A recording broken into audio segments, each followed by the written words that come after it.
Come all you poor workers, good news to you I'll tell, how the good old union has come in here to dwell. The largest union talk radio program in the South. This is the Valley Labor Report. My name is Adam Keller. My usual co-host and fellow agitator, Jacob Morrison, is out today, so I'm happy to have my union sister, Whitney Washington, in the studio with me. Thanks, Whitney, for being here. Thank you. And if you have anything to add, you can give us a call. The phone number is 844-899-TVLR. Thank you so much for everyone who's tuned in on YouTube and on Facebook and on WVNN. Really appreciate it. Just a reminder to like and subscribe if you haven't already. Do give us a call. We'll be taking calls in overtime, so that is the second half of the program. That is 11 a.m. Central, so 844-899-TVLR. And, of course, you can leave us a voicemail throughout the week. Really appreciate when folks do that. And like I said, a little bit different show today with our fearless leader, Jacob Morrison, out today. So I'll be holding it down with Whitney. Appreciate having Jeff and Ben in the studio, as always, helping out as well. And we're going to kick things off today by recognizing World Press Freedom Day. Not to compare ourselves to journalists, but we do try to get the word out and use our platform in the media to spread the voices of working people. So I want to open by quoting our friends at the Real News Network. Today is World Press Freedom Day, a celebration the United Nations established over 30 years ago to remind all of us that a free press is essential to a functioning and ethical society and is a critical force for the public good. That focus feels more urgent than ever as attacks on the press escalate and funding for independent media comes under serious threat. This year alone, we've seen efforts to revoke 501c3 status from critical outlets and criminalize speech, especially when it comes to honest reporting on Gaza and the ongoing genocide. 2024 was the deadliest year for journalists in over 3 decades, with at least 124 killed, nearly 2/3 of them Palestinian reporters targeted during Israel's assault on Gaza. Now, if you're concerned about the state of our world, if you're concerned about our freedoms, one thing everyone can do, regardless of who you are, where you're listening from, you can support independent working class media. Whether it's great outfits like the Real News Network, or our friends at Labor Notes, In These Times, so many other great independent news outlets out there, or platforms like Means TV, which we're happy to be on starting last month, or, simple, small projects such as ours here at the Valley Labor Report. We all have to get our stories and our voices out there as working people. For those of you who don't know, we do air live on WVNN, which is the right-wing talks radio station here in Huntsville, in the Huntsville area, every Saturday from 9:30 to 11. And of course, as I mentioned, our overtime starts at 11 o'clock, airing online on YouTube and Facebook, as well as now on Means TV. We also air live on Chattanooga Radio on WGOW from 10 to 11 a.m. Central Time. And we got our start on WVNN, which is also the birthplace of Sean Hannity and is home to all sorts of reactionary propaganda that we find objectionable. But we think it is important to get a different perspective out there to multiple audiences. We had someone write in last week who was offended by a segment that we did, and they said that they weren't our target audience. And we disagreed. Right? Because it would be easy just to talk to folks who already agree with us. We could just do a podcast, just do a YouTube show, and, only cater to folks who already agree.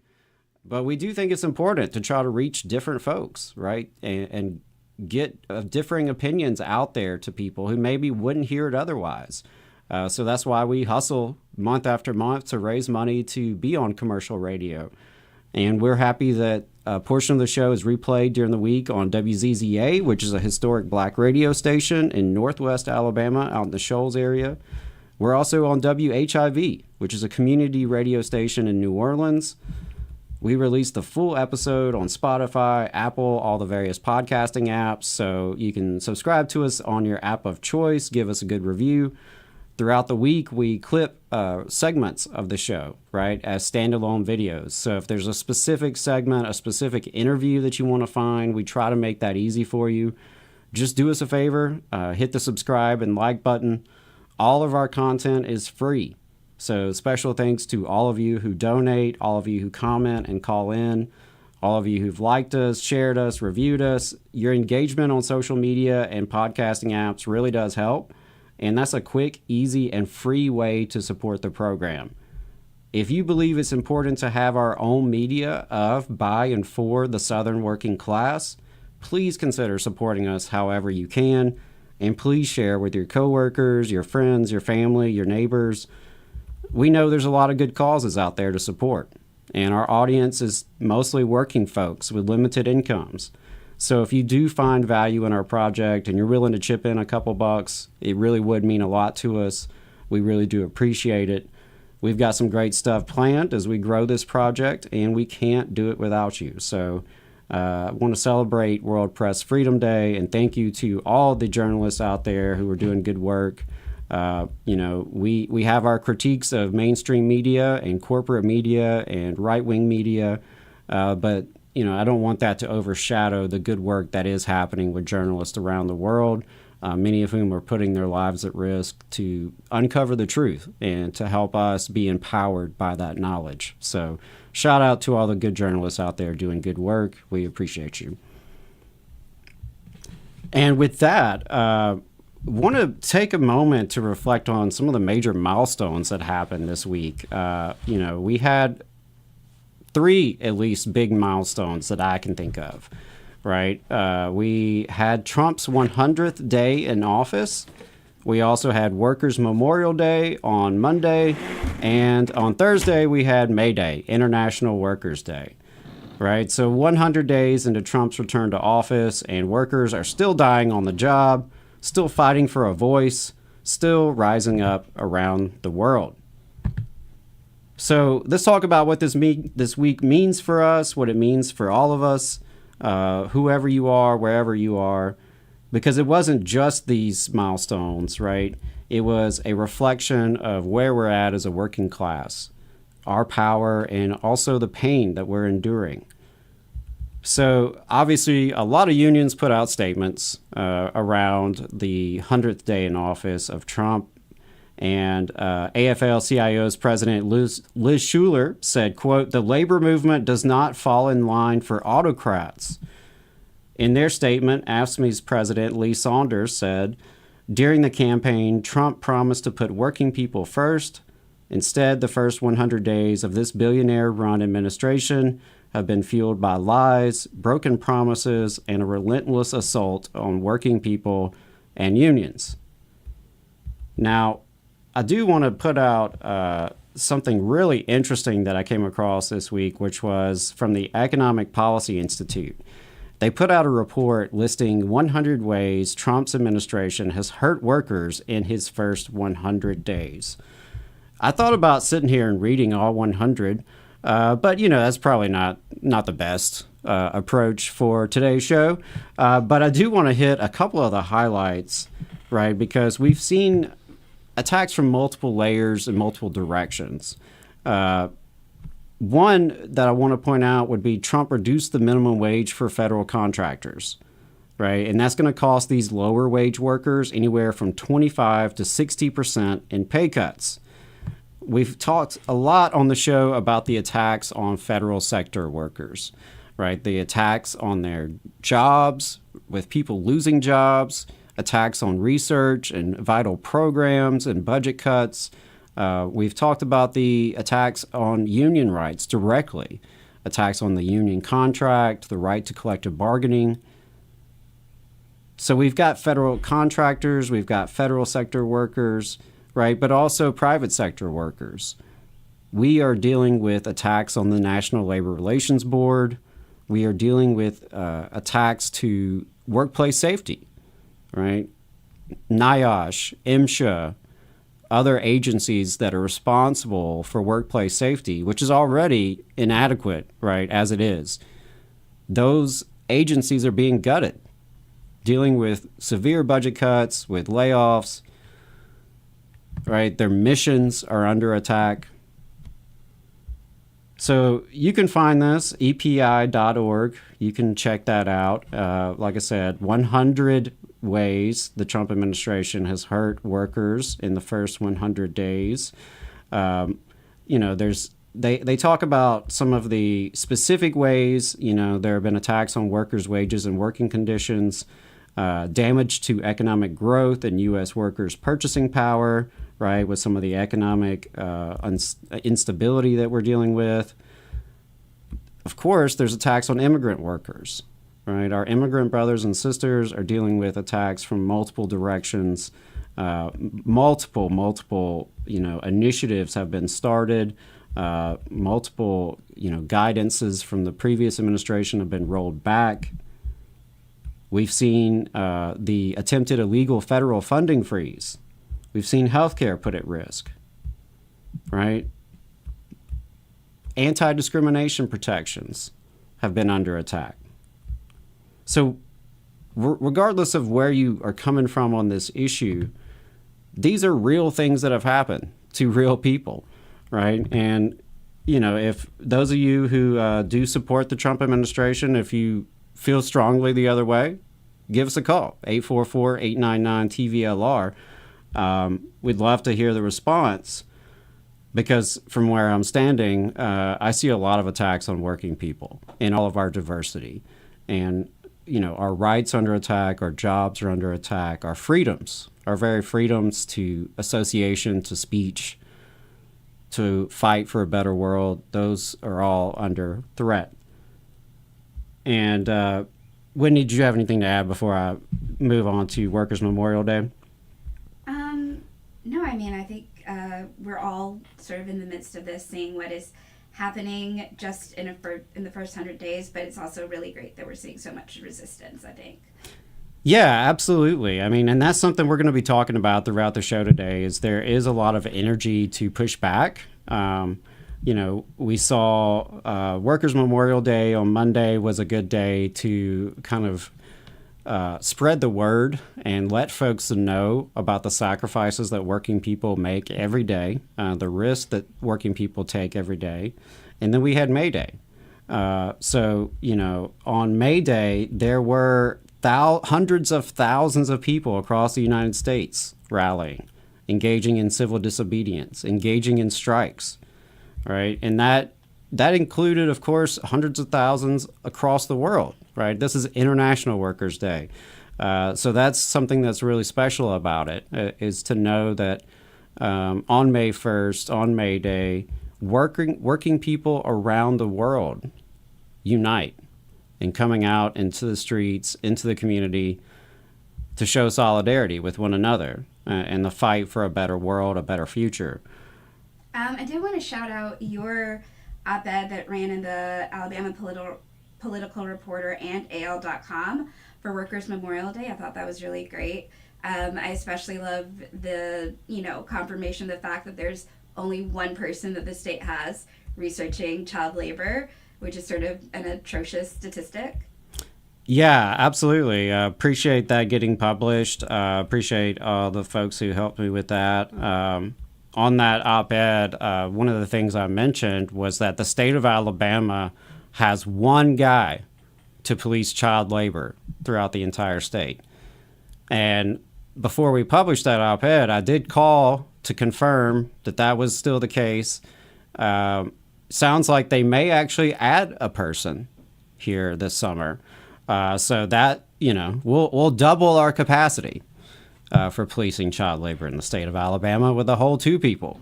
That's moving in the right direction, I guess you could say.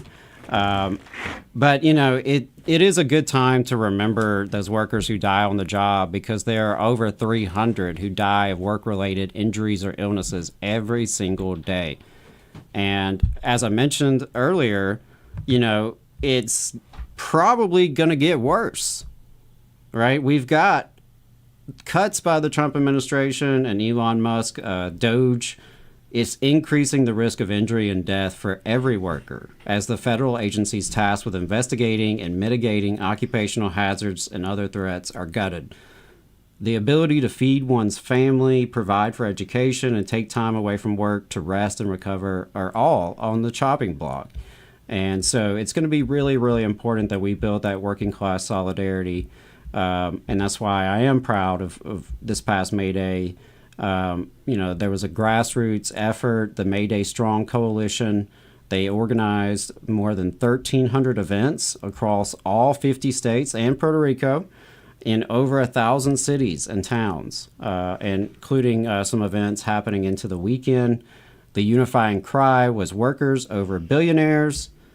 One I wanted to mention in particular in Philadelphia, 5,000 rallied with Senator Bernie Sanders at City Hall and later engaged in civil disobedience, blocking the entrance to the main highway, which resulted in the arrest of Unite Here, Local 274 hotel workers, Teamsters, and Local 623, and other union members and community allies, including a local AFGE district VP. 1,000 members of the United Auto Workers also struck at Lockheed Martin on May Day, which is, of course, the country's largest defense contractor. And UAW members went on strike in Florida and Colorado. UAW's President Shawn Fain wrote, "May Day was never just a celebration, a rally, or a march.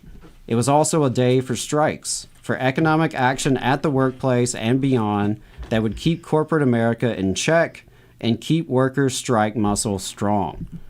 And also wanted to mention that in Tennessee, up in Chattanooga, hundreds rallied in support of the Volkswagen workers there fighting for a first contract.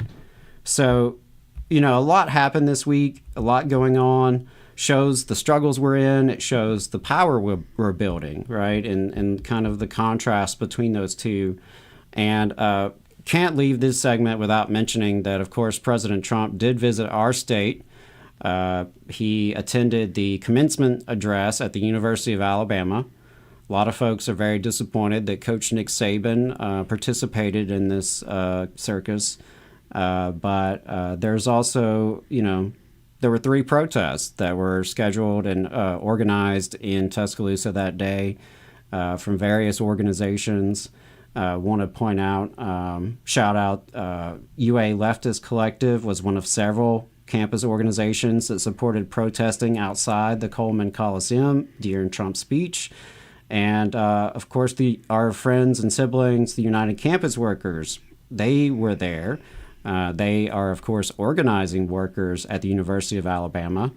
And the union's endorsement of the protest stated that, quote, "In an effort to delegitimize unions, the Trump administration has attacked collective bargaining rights, already an uphill battle in the public sector in the South." So just in closing, I think it's important that we organize everywhere. Inside the workplace, outside the workplace, in our churches and on our campuses, in our communities and neighborhoods, at the ballot box, and even inside our own unions that currently exist, right? Internal organizing. We have to be organizing everywhere. We have to be adding more people to this movement because people power is how we win. It's how we're going to resist. It's how we're going to actually not just resist and defeat attacks upon us, but build the kind of future we can really believe in. So that sort of mass organizing energy, we haven't really had that in some time in this country, but it's time we have it. It's time we build that kind of people power like we had in the 1930s with the historic labor upsurge of the CIO, like we had in the 50s and the 60s with the civil rights movement, the anti-war movement, the women's movement, and so on, right? We've got to have that kind of mass working class energy in organizing, bringing more and more people into our movement. And it's tough work, right? Because we don't all agree on everything. The working class is very diverse. Right, we all come at this with different perspectives, different demographics, different geographies, but we have a lot that unites us. We have a lot of common interest as working people, and ultimately our future is all tied together. So it's our ability to work together. It's our ability to build solidarity across the working class. That's what's going to help us overcome these challenges that we've already been facing this year, and ultimately move into a better future. Yeah, I definitely think that the action in Tuscaloosa really highlighted how intersectional and interconnected all these movements have to be, because, you know, there wasn't just organized labor there. There were LGBTQ groups. There were, you know, groups that aren't the farthest left, and they were all working together. And, you know, especially in Tuscaloosa, where Alireza Daroudi was detained by ICE, is like, this is a community that is directly feeling the impacts of this administration. And it seems like they were able to put aside, you know, a lot of political difference to be able to come together to, you know, show up and resist against Trump this week. Yeah, absolutely. And I heard from people from different generations, right? I heard from, you know, young people who are students there, but also from retirees and older faculty members and things like that. And I think that's another reminder is, you know, this movement has to be intergenerational. You know, young people often provide a lot of the energy and a lot of, you know, the forward momentum. And but also something that we've noticed out, at least more locally, in a lot of the movement spaces, a lot of the demonstrations, there's a lot of older folks who are out, you know, who are energized, who are activated, a lot of retirees, a lot of people who are, you know, getting political for the first time, a lot of people who are getting political for the first time in many years, maybe. You know, so I think that's interesting, and I think it's something that is an opportunity. It's a challenge, right, to get people from different generations to work together. But it's also an opportunity. If folks are willing to learn from each other and really build off each other's experiences and perspectives, it really can make us stronger. So I do want to lift that up and really encourage, you know, that kind of intergenerational unity. We all have things to learn from each other. I think, you know, it can be a problem when you're resistant to learning from folks outside your generation, and it's really tempting to do. We gravitate towards people who are around our age, right? I mean, it's just natural. Is it easier to communicate with, you know, people your age too? It tends to be, right? You have common frames of reference. You grew up in the similar time, right? And so you can use the same like systems and devices and apps and stuff. Like, yeah. Oh Lord, yeah. The technology is a big piece of it too, right? I mean, folks who grew up around the internet versus folks who didn't, that makes a difference. But you know, at the end of the day, like, I think we all have a lot to learn from each other. And, you know, so I would just encourage folks to resist the temptation to get too insular and only be talking to folks who are around your age or who look like you or who think exactly like you. All right. I think that's something I try to embrace in this work is if I'm in a room, if I can help it, I don't want to be the youngest or the oldest. And I also don't want to be the only one who looks like me. But I don't want everyone else to look like me either, right? I want to have a good, healthy mix of different perspectives, different backgrounds. It really does make us stronger. And so I did want to mention our next story before we take our break here in a few minutes. Teacher Appreciation Day is coming up, National Teachers Day. May 6th is National Teachers Day. It's also National Nurses Day. We love our nurses. Shout out to National Nurses United, who's doing a lot of great work in the South, including in New Orleans. But, you know, teaching's very near and dear to my heart. I've never been a nurse, but I have been an educator. I taught high school history for a few years, and I spent several more years representing educators here in Huntsville. And so, you know, this year is a very interesting year for Teacher Appreciation Week. Because on the one hand, there have been some gains in recent years. There have been gains here in Alabama this legislative session. But this comes amid a context of decades of corporate education reform and privatization And now we have an administration in D.C. that is very much cheerleading for that. And so it's an interesting time to be reflecting on education and, what our teachers are going through. A couple, good things that I want to mention here in Alabama. We did have two important pieces of legislation that were signed this week. One would grant workers' comp to education employees.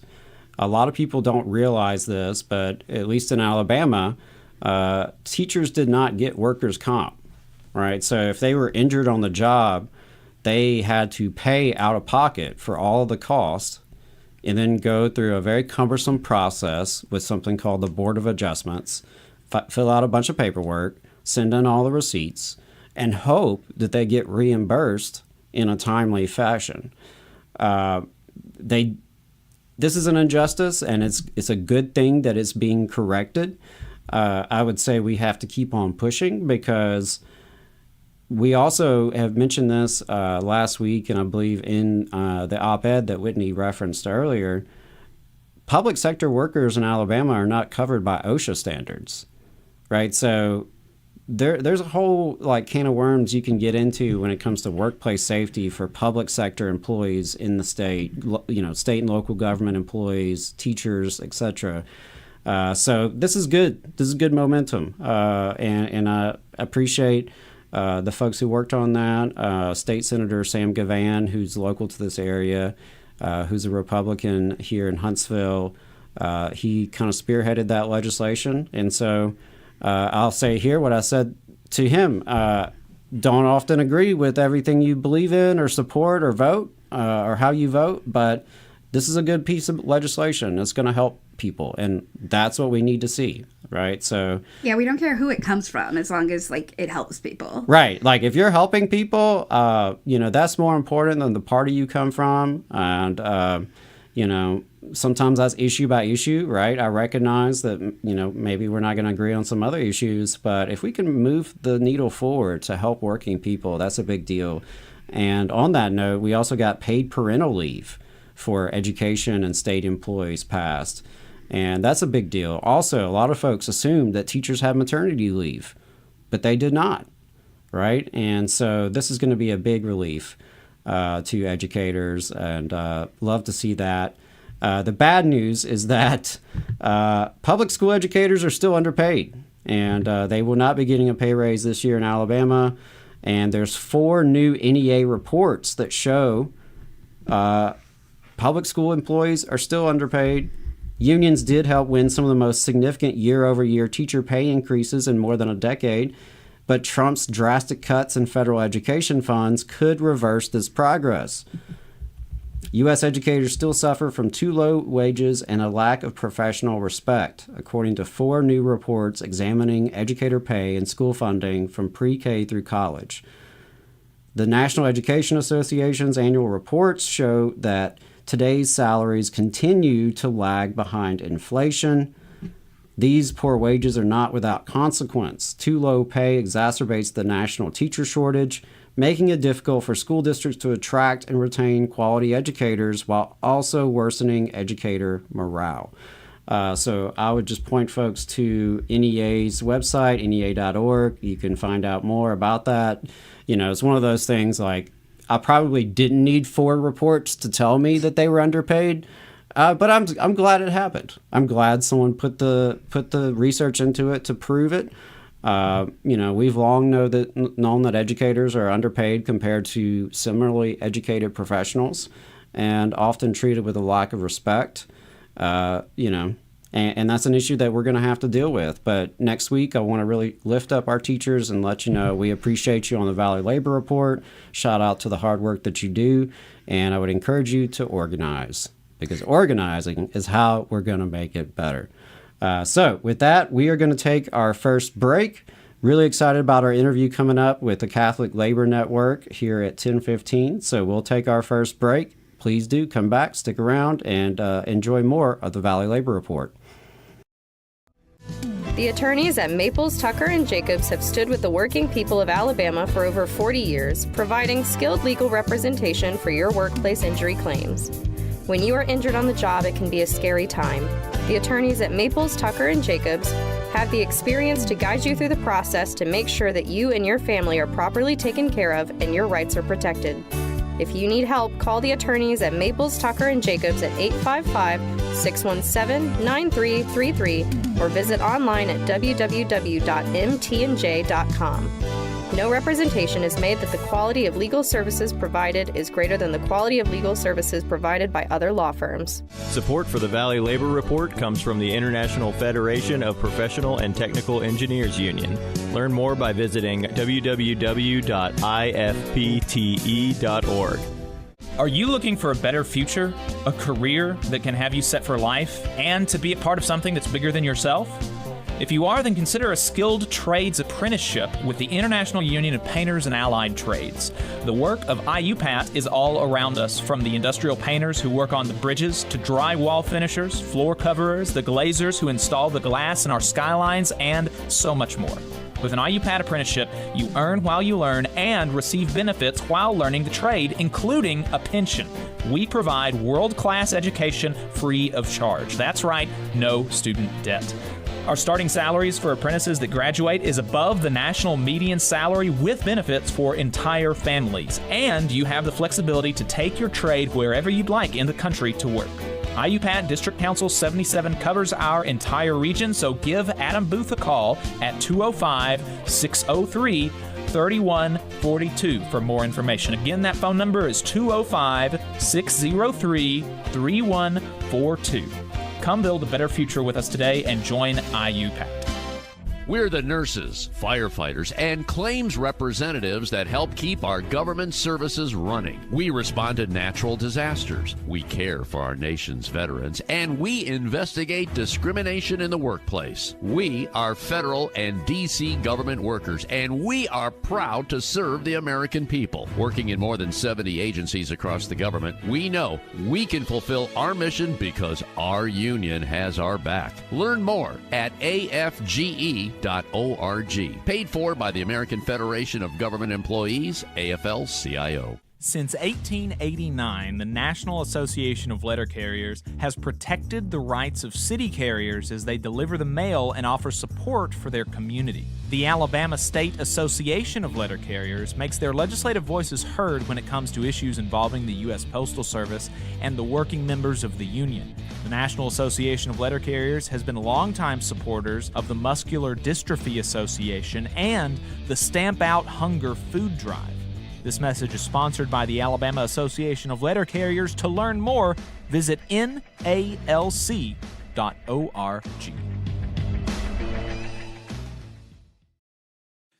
Unite Here is also a supporter of the Valley Labor Report. They are a labor union that represents 300,000 working people across Canada and the United States. Their members work in the hotel, gaming, food service, manufacturing, textile, distribution, laundry, transportation, and airport industries. You can learn more about Unite Here at unitehere.org.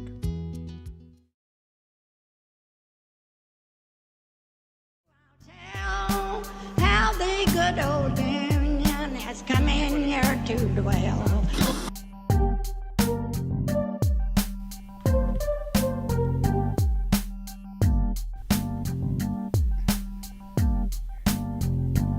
All right, welcome back to the Valley Labor Report.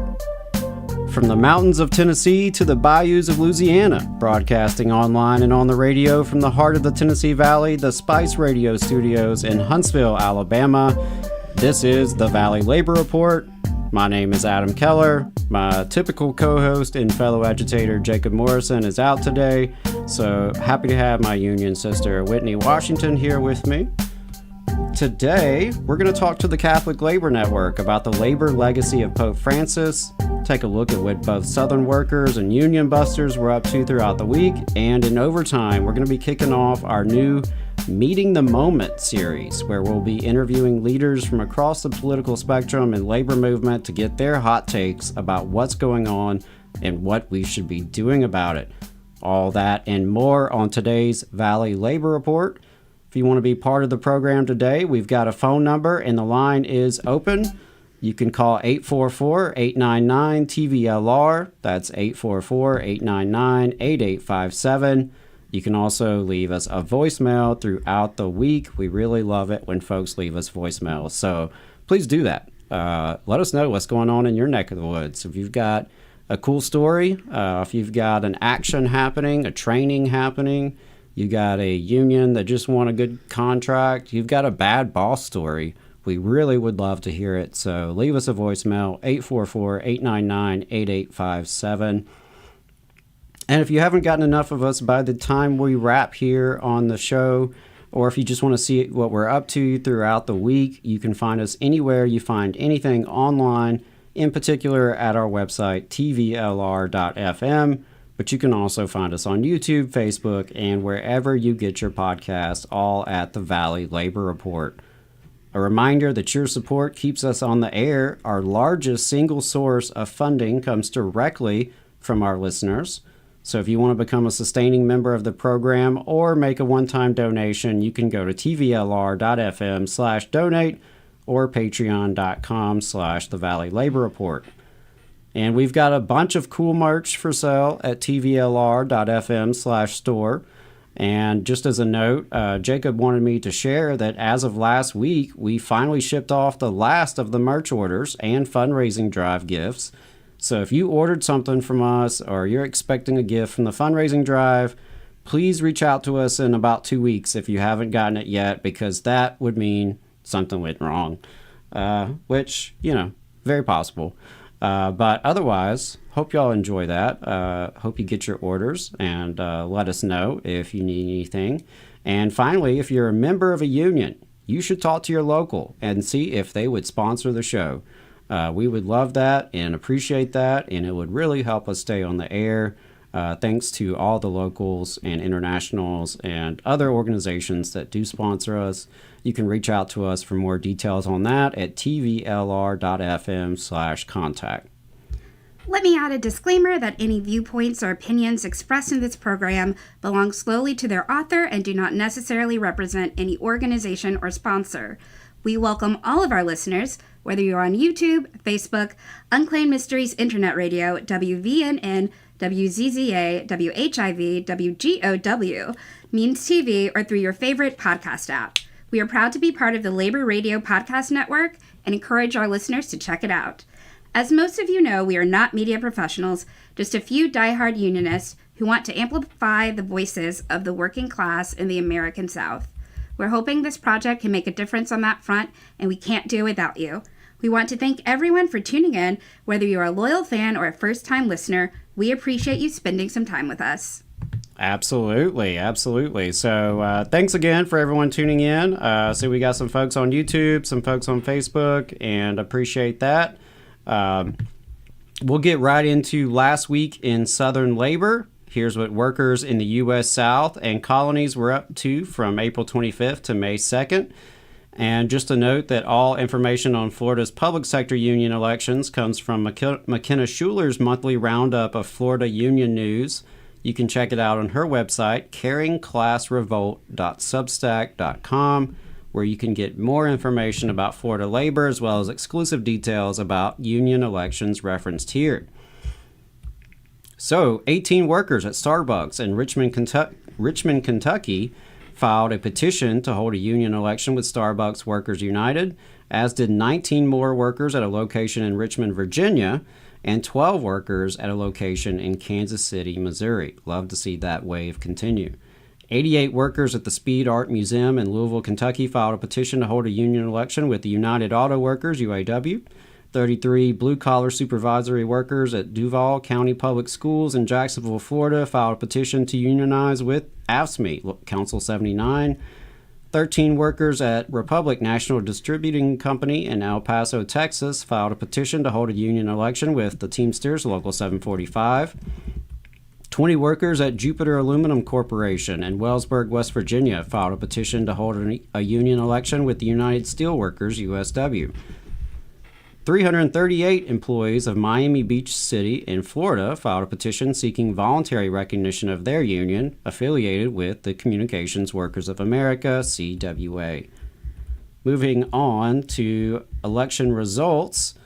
19 workers at Technica in Fort Bliss, Texas voted 16-0 in favor of unionization with the International Union of Operating Engineers, Local 351. 12 workers at Starbucks in Fairfax, Virginia voted 11-0 in favor of unionization with the Starbucks Workers United. 6 workers at Titan Truck and Equipment Company in Overland, Missouri voted 5-1 in favor of the union with IUOE Local 513. 49 workers at Reworld Hillsboro in Tampa, Florida voted 13-19 against unionization with the IBEW Local 108. 233 workers at Genesis Logistics in Stafford, Virginia voted 135-18 in favor of the union with Teamsters Local 322. Big win there in Virginia. 980 workers at Nassau County Public Schools in Fernandina Beach, Florida voted 357-15 in favor of recertifying their union. 58 workers at Herzog Transit Services in Kansas City, Missouri voted 33-2 in favor of decertifying IBEW Local 53 as their union. 27 911 dispatchers for the Flagler County Sheriff's Office in Bunnell, Florida voted 16-3 in favor of unionizing with the Coastal Florida Police Benevolent Association. 84 workers at Sherwin-Williams in Birmingham, Alabama voted in favor of unionization with the International Brotherhood of Boilermakers. Roll Tide. Squirrely LLC, a new car haul company in Stone Mountain, Georgia, voluntarily recognized their workers' unionization with the Teamsters Local 89. And moving on, because there are many, many more election results, which you can find in our newsletter, tvlr.fm/contact, if you want to get on that list. Moving on to grievances, unfair labor practices, and court cases. A large coalition of groups, including the American Federation of Government Employees, AFGE, filed a lawsuit aimed at the heart of the Trump administration's reorganization of the government, seeking to halt implementation of Trump's executive order establishing DOGE, arguing it is an unconstitutional violation of the separation of powers, making sweeping changes without legislative authority.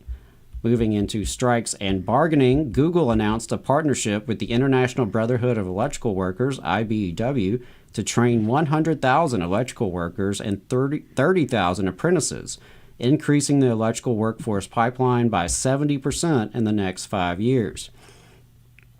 Hundreds of folks in the community came out to support the UAW Local 42 on May Day as they bargained for a first contract with Volkswagen in Chattanooga, Tennessee. UAW members at Lockheed Martin in Denver, Colorado, and Orlando, Florida went on strike.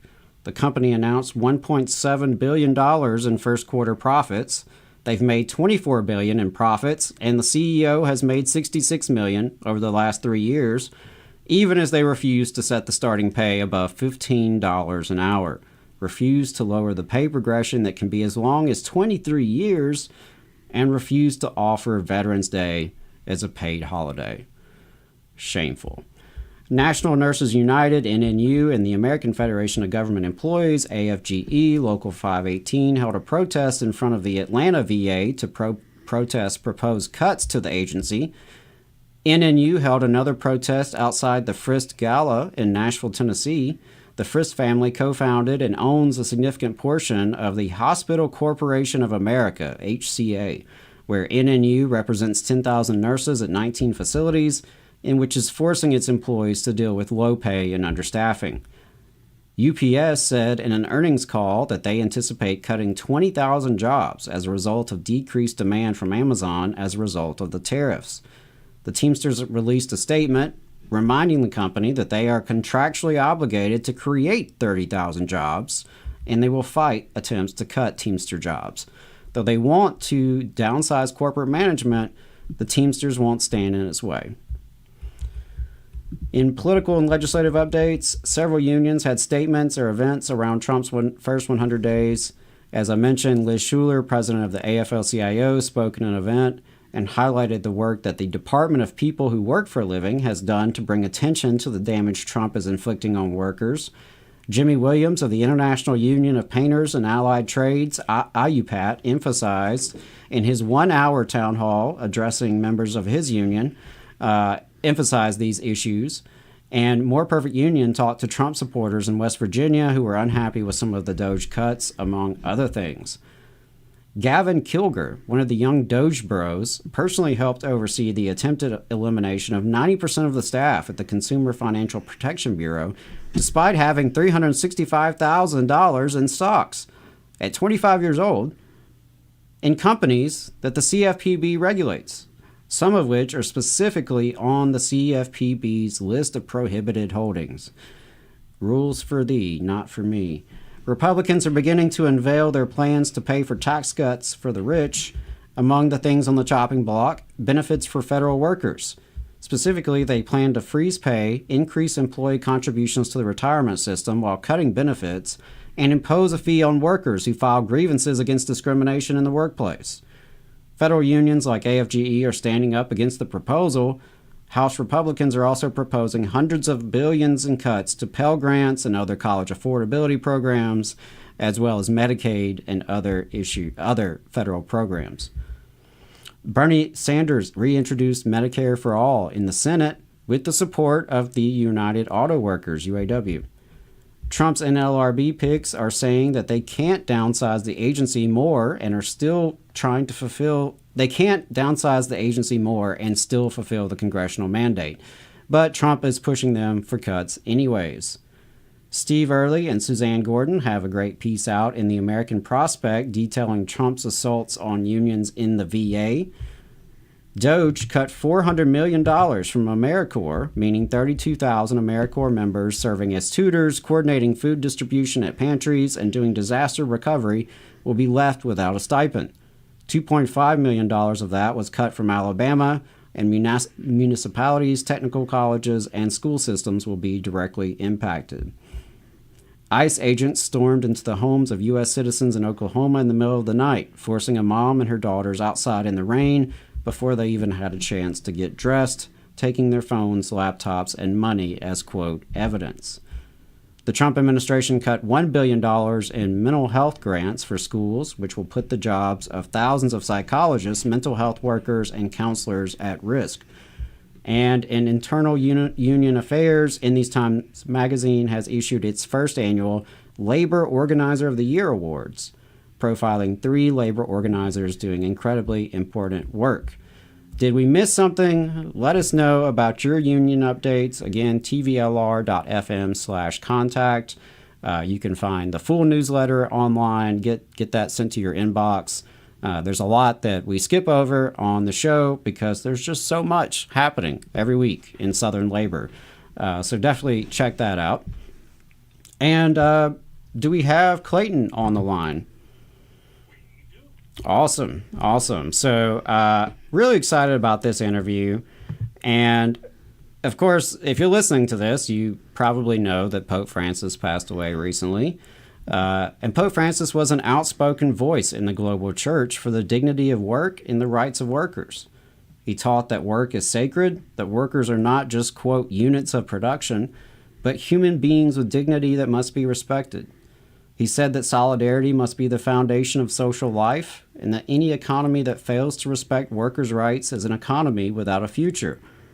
His vision offers a powerful call to action for labor and faith communities alike.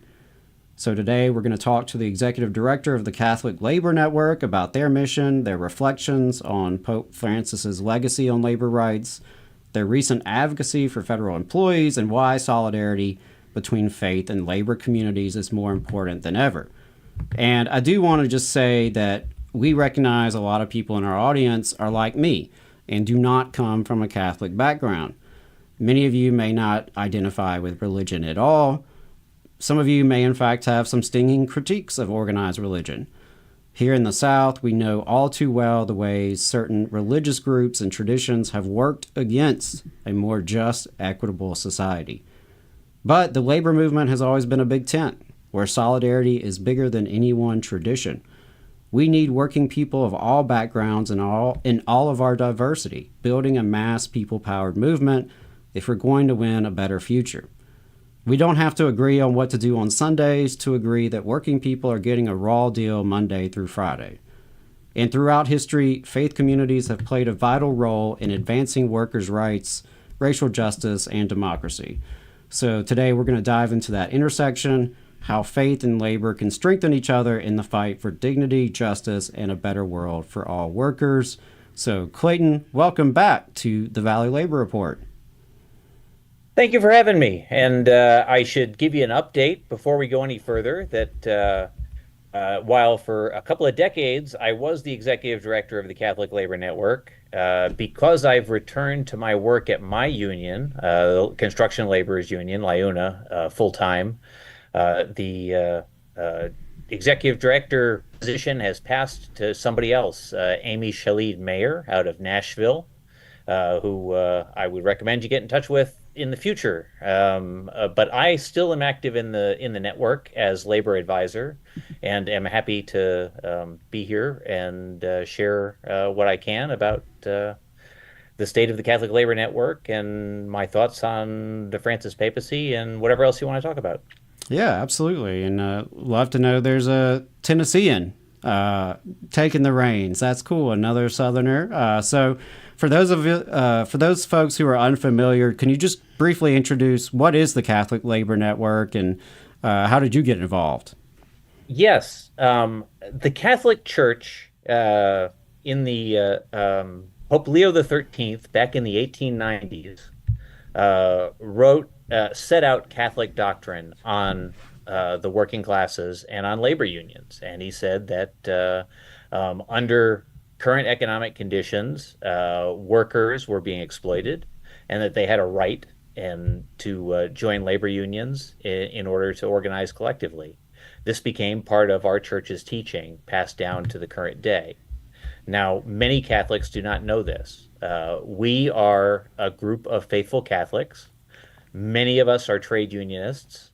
Some of us are in ministry.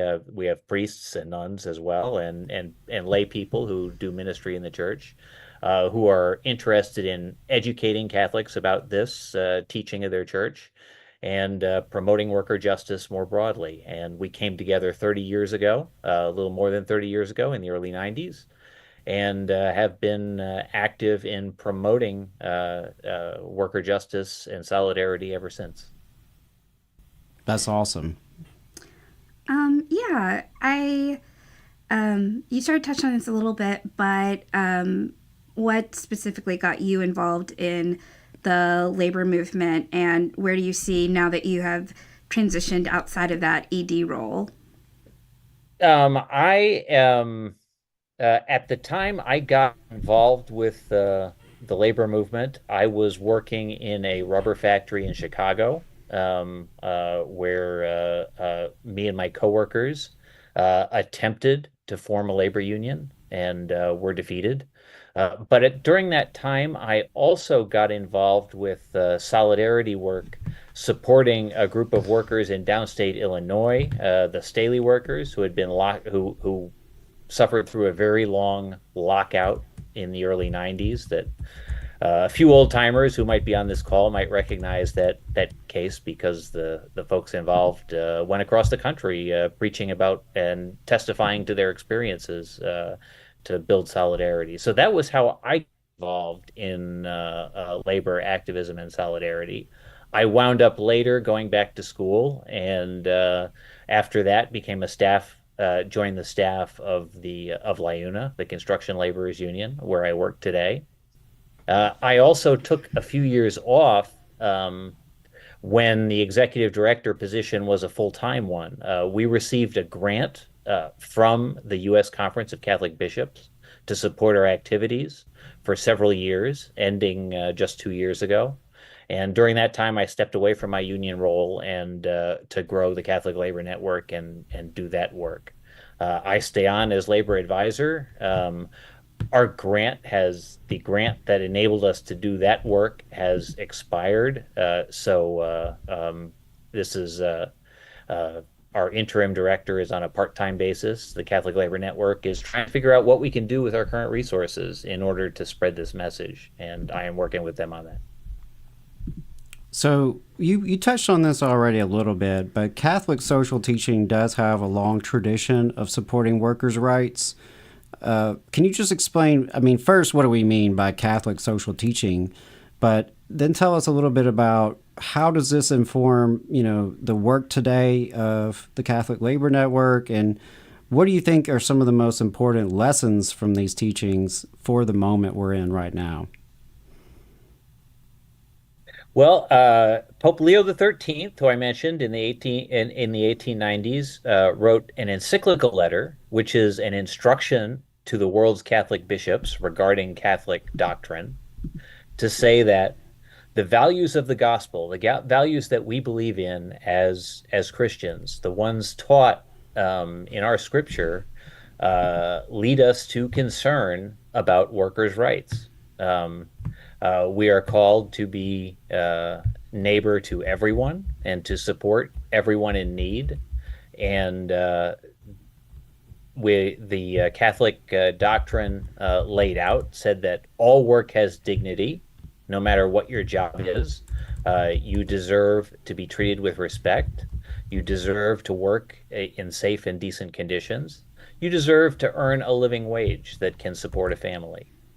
This is what the Catholic Church teaches about is essential in our economy, which comes ahead of profits, which comes ahead of the markets. It comes ahead of all its workers have a prior claim on a living wage, and they are entitled to organize. And in fact, the Pope encouraged them to organize trade unions in order to pursue that living wage. That call was echoed repeatedly by popes who followed Pope Leo for a century and elaborated on in the current context. The most emphatic and definitive statement of it actually came from Pope Benedict, who the world perceived as a conservative, but he was a conservative in that he held to Catholic doctrine, what had been taught by the Church. And concerning the rights of workers, he said, in the era of globalization, the right of workers to join unions is even more important than it was in the 1890s, which is a very serious injunction. And for that, we feel, we who have knowledge of this teaching, the Catholic Labor Network is a place where we activists in the labor movement who are Catholic have gathered. We promote this to Catholics across the country. We also take action when necessary in solidarity with workers. And perhaps the most recent activity in that regard, which has drawn attention, was we just sent a letter to President Trump. We would send letters periodically to senators and to presidents concerning Catholic social teaching. And in this case, we told him we were greatly disappointed and concerned about the executive order that he issued that stripped union rights from most federal employees. All workers have the right to join a union in Catholic teaching. And based on that Catholic teaching, we appealed to him to rescind that executive order and restore their right to organize. This was just we just sent this letter a couple of weeks ago. It's been picked up in the Catholic press, but we have not received a direct response from the administration at this time. Yeah, you mentioned, Pope Leo the 13th and Benedict, and Pope Francis certainly was an advocate of workers and spoke about the dignity of work and solidarity with workers. What do you think his legacy on labor issues will be? Well, that's interesting. He did not add a lot to Catholic social. People perceive him as a progressive and Benedict as a conservative. But they basically were speaking from the same page regarding Catholic social teaching on unions. There were no large changes or elaborations of that during Francis' papacy. What Francis did was he spent concerning worker justice. He had a big heart for workers who are in the informal sector, workers who are obliged to work off the books and weren't receiving protection of Social Security and workplace safety and things that governments are supposed to provide. And he had a great empathy with workers who were displaced, who were immigrants in different societies, and that's a group with a lot of overlap. He appreciated and tried to draw attention to the fact that large numbers of undocumented workers in the United States, for instance, were being exploited, and across and in Europe and in South America. He did not single out the United States in this respect, but he urged labor unions and our societies to make a greater effort to reach out to those on the periphery of society and the economy, and to do more to advocate for workers who were exploited because they were migrants or because they were working. They didn't have access to formal sector employment. I think that's really interesting what you drew out in terms of Pope Francis and Pope Benedict, and how Francis maybe didn't add to the teaching per se, but through his persona, through his leadership, and just sort of being willing to stand with the least of these, that was sort of a way to champion worker justice, even if he wasn't necessarily adding to the social teaching a whole lot. And was there anything really that stands out to you as as a Catholic and a labor unionist when it comes to Pope Francis? Any particular actions or quotes or teachings? Just was there anything in his leadership that you find especially inspiring for working class movements? Well, he did, just to elaborate on my earlier statement, in meeting with the Italian trade union leaders of the Labor Federation, he encouraged them in their work, but he also said that, or reminded them that it's incumbent on those of us who have the protection of a labor union to be constantly reaching out and organizing new workers in the informal sector. He said, these people are suffering great injustice, and you all are the ones who are in the position to reach out and express solidarity with them and try to help them in their causes. So the Catholic Labor Network, for instance, spent a lot of time advocating on the issue of wage theft, which largely hits non-union workers. We workers in unions, if there's a problem with our paycheck, we can go to the union and usually get it fixed in a hurry. But that's not the case with large numbers of undocumented workers in the United States, for instance, who are regularly cheated of their wages by employers who know that they don't have access to the justice system to get it fixed. Thank you. Speaking of Pope Francis sort of looking out for the most vulnerable, one of his last acts was to condemn the genocide in Palestine. What do you see as the role of both Catholicism and the labor movement in that fight? As an advocate from the Catholic Labor Network, I should say, our organization, we are known under the terms of church law as an association of the faithful, and we are committed to remaining faithful to Catholic doctrine in all our public teaching. We also, as an organization, are extremely careful not to speak outside of our area of competence. We have an area of expertise regarding Catholic teaching on labor unions. We bring a lot of institutional knowledge of what labor unions are. But that's where we limit our where our organization is confined to. We are not an organization that has expertise on foreign policy. So it would be we really don't have a lot to offer on the situation in Gaza, on abortion rights, on a variety of other issues. It's something that we probably have members on many sides on who have different positions on all these issues that are outside the focus of worker justice per se. Thanks. So I'm afraid I can't share anything with you about Gaza. I don't know anything. Yeah, that's fair. I know, a number of unions, I believe even the AFL-CIO, have sort of, made statements. So I think that's why I was curious.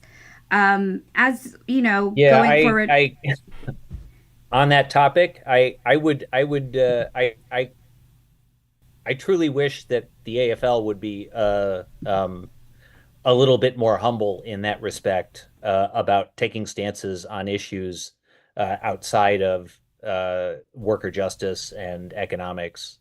I don't honestly feel like a lot of workers are looking to the AFL for advice on abortion or foreign policy, to be honest with you. And I do know a lot of people end up who ought to be who are labor union members, end up alienated if the leadership is taking a position that is different from their own on issues of these sort.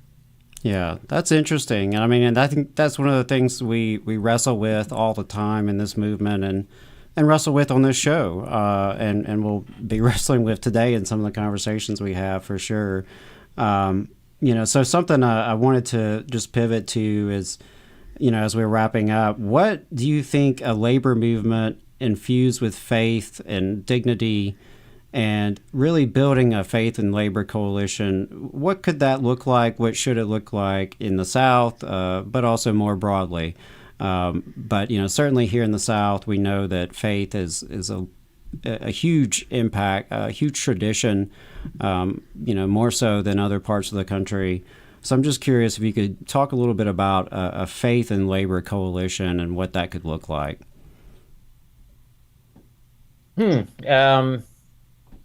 I had earlier in my career doing this, I had a lot of good experience with the organization Interfaith Worker Justice. The Catholic Labor Network was actually one of the groups that helped found the National Interfaith Worker Justice Organization way back in the 90s. They had a very good feel for the relationship between faith and labor organizations, and what really was practical to accomplish, what a faith organization could and couldn't do, and what a union could and couldn't do, and where they overlapped. In the course of our time, in the course of my time at the Catholic Labor Network, we worked a great deal with both the church and the AFL-CIO on looking for a path to citizenship for undocumented workers, so that they would be able to organize and protect their rights in the same way that and enjoy the same labor rights that citizens of the United States have. So those are some of the Interfaith Worker Justice was a model in its day of faith labor organizing, and did a lot of initiatives around the country in the South and elsewhere. And working on focusing on the immigration issue was an area of agreement between the Catholic Church and the AFL-CIO. Now, every faith organization is going to have different commitments and going to find different places where their teaching overlaps with labor. So it's a long process of people who belong to a religious tradition or congregation, and people in the labor movement having deep conversations and finding out where their sentiments align. I will leave it at that. Yeah, absolutely. It could be really tough work and relationship driven work and something that has to be long term and ongoing. And so, yeah, I really appreciate that. And as we wrap it up, was there any final thoughts that you had that you wanted to share about, the work that y'all are doing, or just what you think about where the Catholic Church is moving in the future? That's a good question. The Catholic Labor Network, a lot of our activity, honestly, is focused internally in the Catholic Church, both on communicating with the hierarchy and their staff, and also reaching out to Catholics in the pews who are not familiar with this teaching. 50 years ago, 70 years ago now, back in the 40s and 50s, the Catholic Church was very heavily involved with the labor movement. And in fact, many Catholic priests and religious activists ran labor union schools where they educated union members on how to organize, as well as what the church taught about organizing. Both the church-going Catholic population and the trade union membership in the United States is substantially smaller today than it was then.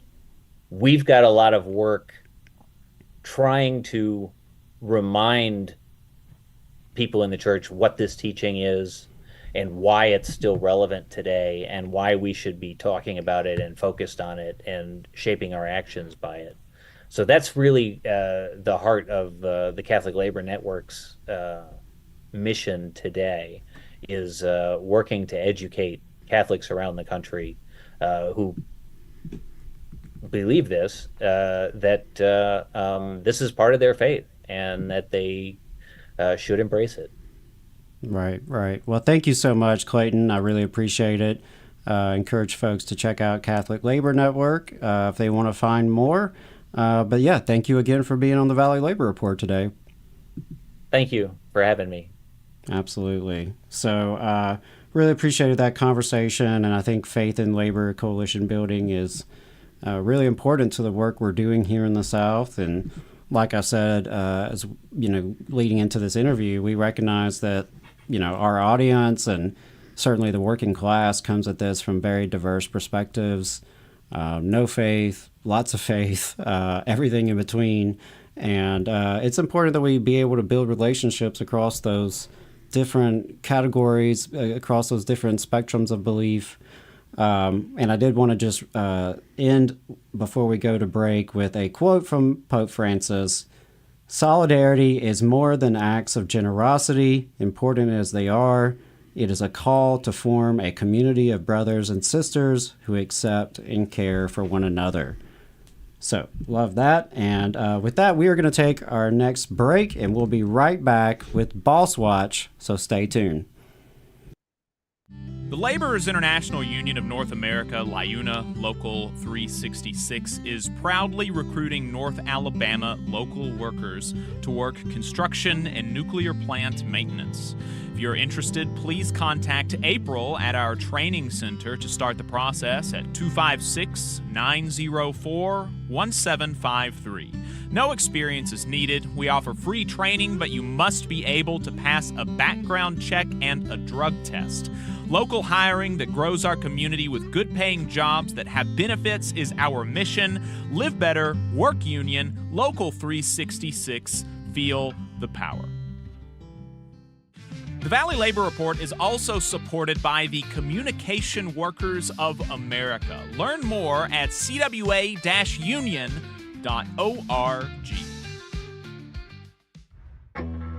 Support for this program is provided by the International Association for Machinists and Aerospace Workers, Local Lodge 44 in Decatur, Alabama. Learn more at iamaw44.org. The Valley Labor Report is also sponsored by the United Automobile, Aerospace, and Agricultural Implement Workers of America, better known as the UAW.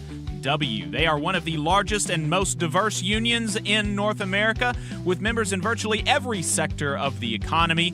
UAW represented workplaces range from multinational corporations, small manufacturers, and state and local governments, to colleges and universities, hospitals, and private nonprofit organizations. The UAW has more than 400,000 active members and more than 580,000 retired members in the United States, Canada, and Puerto Rico. You can learn more about the UAW and join at uaw.org. The Valley Labor Report is also sponsored by Labor Notes. Labor Notes is a media and organizing project that has been the voice of union activists who want to put the movement back in the labor movement since 1979. You can learn more about Labor Notes at labornotes.org. The attorneys at Maples, Tucker, and Jacobs have stood with the working people of Alabama for over 40 years, providing skilled legal representation for your workplace injury claims. When you are injured on the job, it can be a scary time. The attorneys at Maples, Tucker, and Jacobs have the experience to guide you through the process to make sure that you and your family are properly taken care of and your rights are protected. If you need help, call the attorneys at Maples, Tucker, and Jacobs at 855-617-9333 or visit online at www.mtnj.com. No representation is made that the quality of legal services provided is greater than the quality of legal services provided by other law firms. Support for this program also comes from the Mid-South Council of Retail, Wholesale, and Department Store Union. Learn more at rwdsu.info. Union leaders, do you want a powerful website and mobile app built just for your members? The Union Active system, created by Unions America, makes it easy to share news and documents, send alerts, and keep your members engaged anytime, anywhere. Trusted by thousands of unions, Union Active streamlines communication so you can focus on what matters most, your members. With real-time updates, secure messaging, and custom features built for unions, you'll keep your members informed and engaged 24/7. Get Union Active today. Visit unionactive.com to learn more. Union Active, the ultimate website and communication system for unions. Come on, you poor workers, good news to you I'll tell. How the good old union has come in here to dwell. Labor creates all wealth. All wealth should go to labor. And you're listening to the Valley Labor Report. My name is Adam Keller. My co-host Jacob Morrison's out today, so my union sister Whitney Washington is here with me. If you have anything to add, you can give us a call. Phone number is 844-899-TVLR. I do know we have a caller on the line. I will get to you in just a second.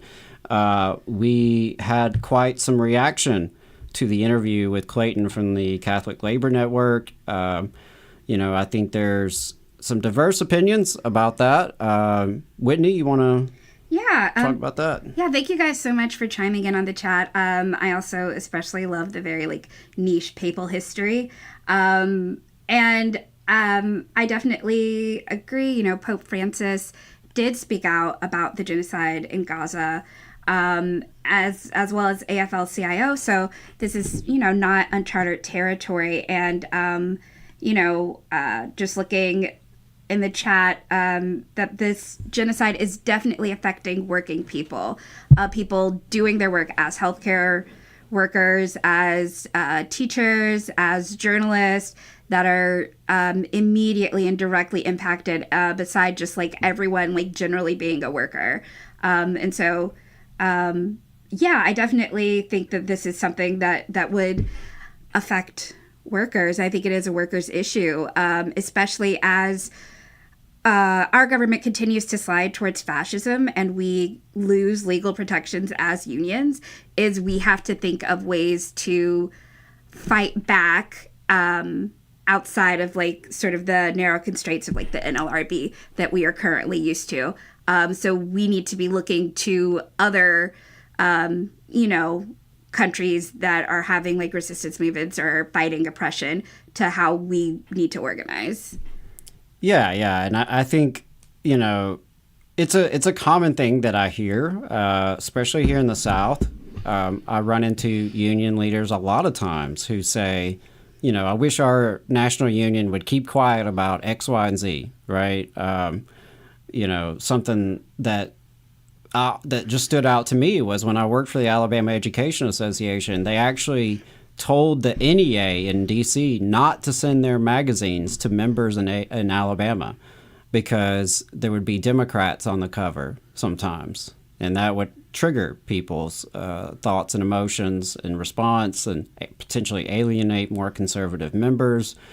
And, that's something that I hear about a lot is, oh, well, we shouldn't, talk about this issue or that issue. It's not directly connected, which I think, I think you obviously have to evaluate things on a case-by-case basis, right? Certainly not every conversation is going to have every issue covered. But I do think it is ultimately not a long-term approach that is going to build power if you're not willing to, take on tough issues that could be divisive. And sometimes I think you do step out in front of your membership. That is part of the leadership, right? Is to lead folks to a conclusion that is ultimately more just and democratic. So it's a tough issue. It's a tough one, but I do know we have a caller on the line, and forget the zip code you're calling in from, but 928. We got a 928 number calling in. So tell us who you are, where you're calling from. Hey, Adam. This is Jeffrey Engel from Huntsville, Alabama. I just kept my phone number when I moved on out here about a decade ago. Well, thanks for calling in. Hey, Jeff. Hey, guys. So I'm not sure if you covered it. I just started listening to the show about 30 minutes ago. But I was calling in to talk about May Day and all of the actions that the May Day Coalition pulled off, and the 60,000 workers that went on strike, and ultimately what 5051, an organization I'm working with, did down in Tuscaloosa on May Day as well. Yeah, we did talk about it a little bit at the beginning of the show, but yeah, we'd love to hear kind of a firsthand report. What'd you have going on May Day? Yeah. So in Alabama, we had about 8 events in Dothan, Montgomery. We had Tuscaloosa, Mobile, of course. We were planning on having one in Huntsville, but it got rained out. And really, our gem of the action of the week was in Tuscaloosa on May 1st, when Donald Trump came to give his commencement speech for the University of Alabama. And 5051 and Tuscaloosa Indivisible partnered with a coalition of student organizers, including the Student Workers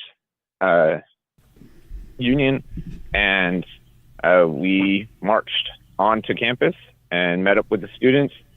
Another group of students formed a walkout of the commencement. So there were quite a few different ways of protesting Trump coming and inviting himself to our state and to University of Alabama. And so it was a really good turnout. Yeah, I just wanted to kind of plug that. Yeah, I really appreciate that. Was there anything that really stood out to you about the crowd that you noticed? Was it, pretty diverse in terms of background, or what would you say about the folks who did come out? Yeah, I would say it was a very diverse group of people. We had with a large majority of these protests, we had a large showing from the older generation, some retired folks, military veterans. We had, of course, a big swath of our crowd with students and younger organizers like myself who are getting into the game. And yeah, it was a really good showing of the diversity of Alabama. I love that. Yeah, appreciate that. Yeah. Yeah, thanks for the call. Whitney, did you have anything else to ask? No, good to hear from you, Jeffrey. Yeah, thanks for calling. Really appreciate you giving us that report, and thanks for all the hard work and doing the organizing coming into this event. I know a lot of time and energy went into it, and really appreciate that, and appreciate all your comrades out there putting in the work. Yes, sir. And if you give me 30 more seconds, our next event is on June 14th. It's in direct protest of the military parade and for Trump's birthday.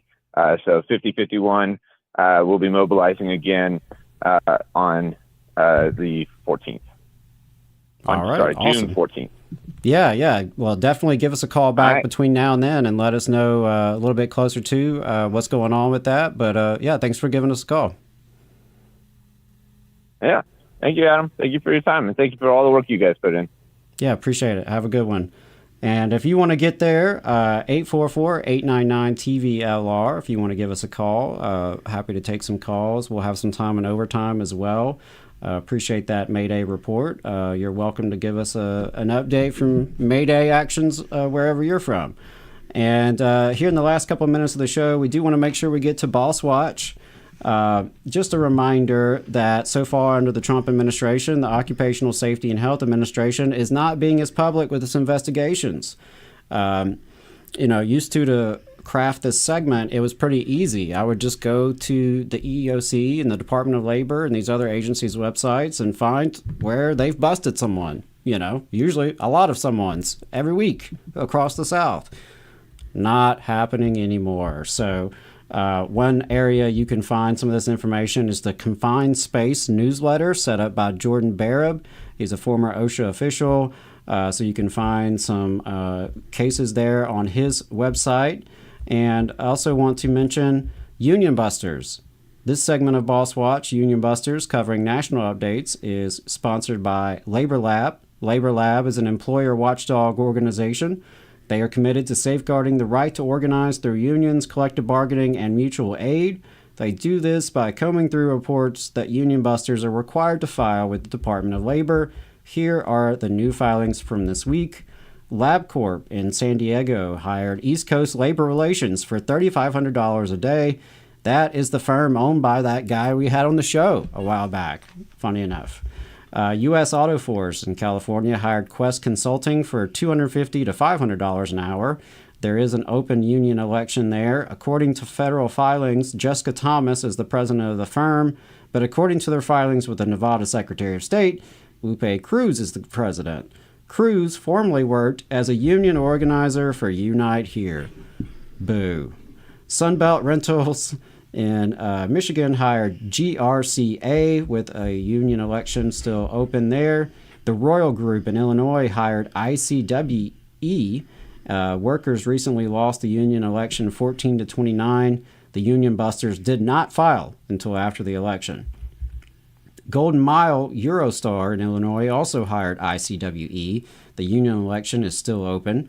Pasadena Music Academy in California hired LRI Consulting Services for $425 an hour, and Tetra Pak in Texas hired LRI Consulting Services for $425 an hour. In addition, the following filings were amended. LRI Consulting Services added a subcontractor, Sam Lard, to their LM20 for Blue Oval, which is in Kentucky.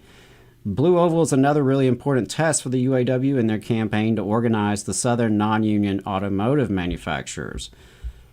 As a reminder, due to a lack of enforcement, some labor relations consultants may disregard the law and fail to report their activities to the U.S. Department of Labor.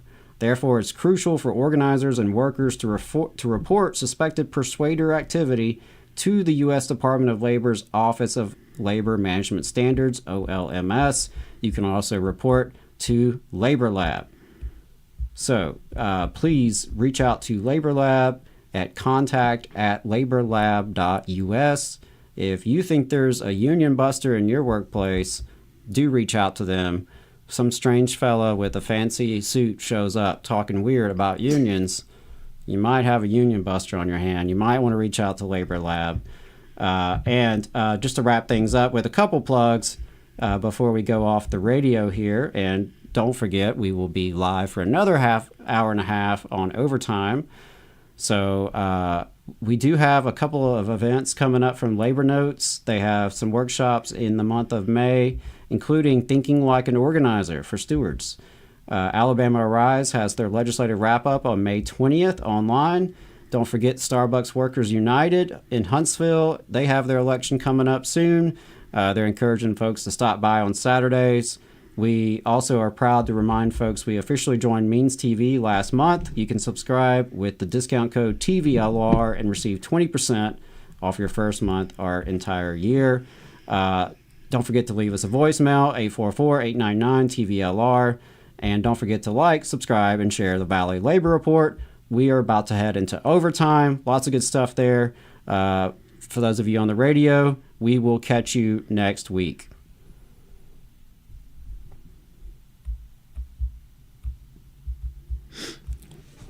All right. Hopefully we are off the radio now. We'll find out. Always They'll tell fun. us. Yeah, someone will tell us.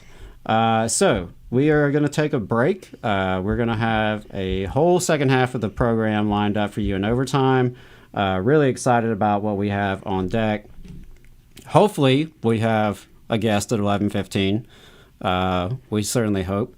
But we definitely have a guest at noon. And you're going to be really excited about this one. Fan favorite. So don't go anywhere, folks. We're going to take a quick break. We'll be right back with Overtime.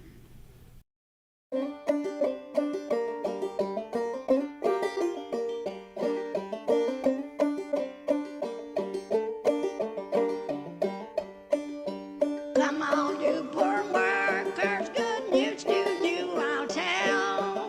How the good old union has come in here to dwell.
This is Overtime, a production of the Valley Labor Report, the largest union talk radio and online news outfit in the South, coming to you from the heart of the Tennessee Valley here in the Spice Radio Studios in Huntsville, Alabama. We are run by working people and for working people in the South and all over the country. My name is Adam Keller. My co-host and fellow agitator, Jacob Morrison, is out today. So I do appreciate Whitney spending some time with me here in the studio, and we appreciate you spending some time with us, listening wherever you're listening from. If you'd like to call in, the number is 844-899-TVLR. That's 844-899-8857. I know we had someone call in a moment ago. You're welcome to call back if you're interested. I know we had some reactions to the interview with Clayton from the Catholic Labor Network, some debate and discussion in the chat. And, like I said before the break, it's a tough thing to wrestle with on trying to navigate more conservative members and how you do that. I personally disagree with that position to, kind of stay out of it, because I think these issues are so important. And ultimately, working people, we are like whole human beings, right? Like, it's not just what happens in the workplace that affects us, right? Pollution in the environment affects us. Our reproductive rights affects us. What's happening with our foreign policy, it's all connected. And so while I do disagree with the brother, do appreciate the work they're doing to organize internally in the Catholic Church. And, I think that's an important endeavor. I also want to say, appreciate everyone tuning in on YouTube and Facebook, and want to encourage folks to like the stream if you haven't done that already. So we're going to start with some international stories here in Overtime, especially since, it was International Workers' Day this week. There were a few international stories that crossed my radar. The first one actually comes from the UAW. So the UAW put out a statement on an organizing drive at a GM plant in Mexico. The right to have a voice on the job, to shape your future, your working conditions, and your livelihood is a basic human right. That right includes the freedom to form and join a union, free from coercion or interference. The UAW stands in solidarity with the union, SINTTIA. I'm not going to try to pronounce it. That's the acronym, though. And the workers at General Motors in San Luis Potosi, their plant, or organizing right now. And basically what happened, so the previous union failed to legitimize its contract under Mexico's 2019 labor reform. And so the plant has been without union representation ever since. Now there is a new union there that is ready to, step in and do the right thing and show the power of independent unionism. That's been one problem in Mexico, is the existence of company unions that aren't really like free and independent democratic unions that represent the workers. And so UAW also mentioned that they were alarmed by credible reports of GM management colluding with a protection union to try to block this new union, including misuse of personal data and illegal on-the-job campaigning. These violations of labor rights and USMCA trade rules must not stand. The UAW calls on all allies to support the union and defend the workers' rights to choose. So that came out on May Day. I wanted to lift that up because I think it is really important to see workers organizing in Mexico, organizing free unions, independent unions, that can really build power for themselves. And, I think that's going to be key to dealing with a globalized economy, is that workers everywhere organize. Another headline that crossed my desk this week that I won't get too into, but I did want to note that over in Serbia, there have been mass protests for months and months, and the students have been really leading that. But Serbia's unions have called on workers to join starting on May Day. So it's going to be interesting to see what happens there whenever you have unions and the workers getting involved with the student movements. Always just adds a whole new layer of power to it. So, maybe something to keep our eye on. And the last international story was about this company coming out of Sweden, Elanders. And sorry if I'm mispronouncing that, but basically they have a global labor agreement, and they are violating it in the United States. An international delegation, including senior representatives from UNI, Global Union's Swedish affiliates, were blocked from a U.S. Elanders Bergen Logistics Distribution Center in New Jersey on April 14th.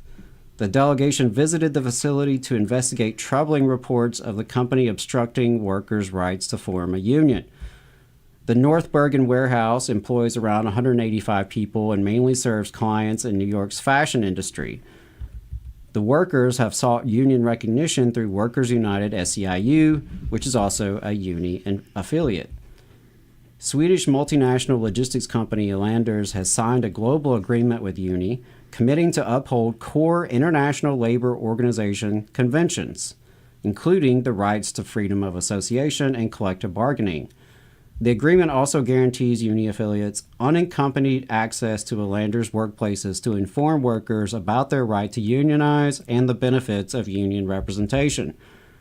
Despite this, the company denied entry to the union delegation, which included President of UNI Europa Graphical and Packaging and International Secretary of the Swedish Union. They were accompanied by folks from SEIU, and basically they were blocked from entering the facility. And this is a violation of the international labor standards that they have agreed, that they have signed to. And workers at this facility in New Jersey have been organizing for months, trying to get better wages, affordable health insurance, more paid time off, and a better say in their working conditions. In November of 2024, a majority of the workforce signed union cards in support of joining SEIU. However, the company failed to recognize the union, and instead it launched an anti-union campaign and hired consultants to pressure workers from supporting Workers United SEIU. The company has filed multiple legal objections to the union election results, further delaying recognition and bargaining. In addition, union leaders say the company fired a worker involved in the organizing effort, a move which is now under investigation by the U.S. National Labor Relations Board as a potential unfair labor practice. Elanders is largely owned by well-known Swedish industrialist Carl Bennet. It's remarkable that a company that is co-owned by such a high-profile business leader with strong union values acts in this way, said one of the union leaders. I don't believe Elanders wants to be associated with Elon Musk's anti-union stances. I hope they step forward as a leader for justice and demonstrate the strong union relations Elanders has in Sweden also apply in the United States. So that's interesting. Elanders Group, which is this global logistics company, employs over 7,000 workers in 20 countries. So that I found that was interesting, the international labor agreement that they have there. And obviously, like any sort of agreement, it's only as good as the enforcement.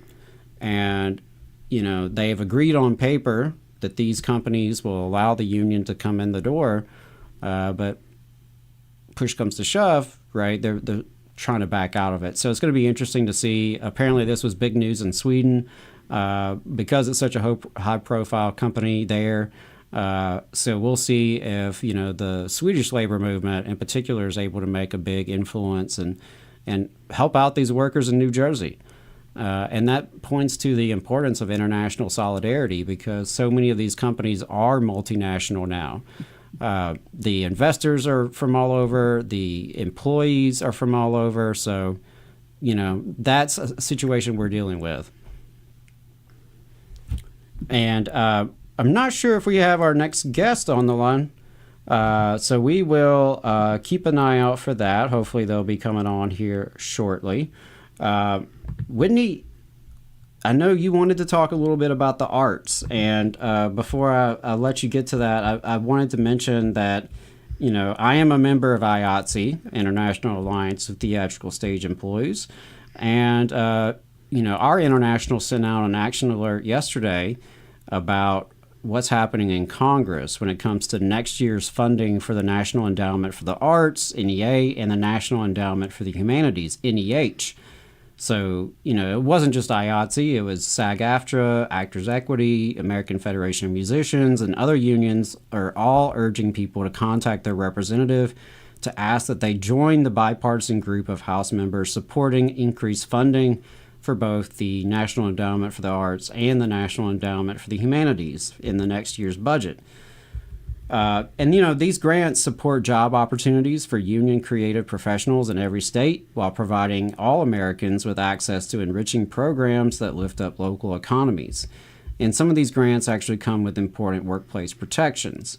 And, they support good paying, family supporting jobs in every congressional district.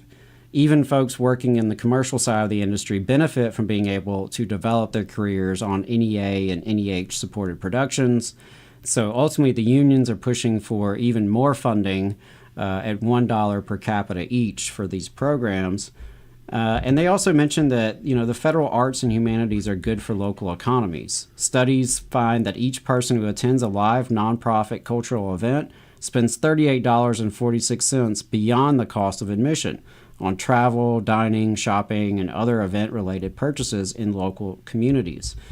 And additionally, these programs, they help veterans, they help young people who want to get involved in the arts, and it helps deliver content that unites people across small towns and big cities.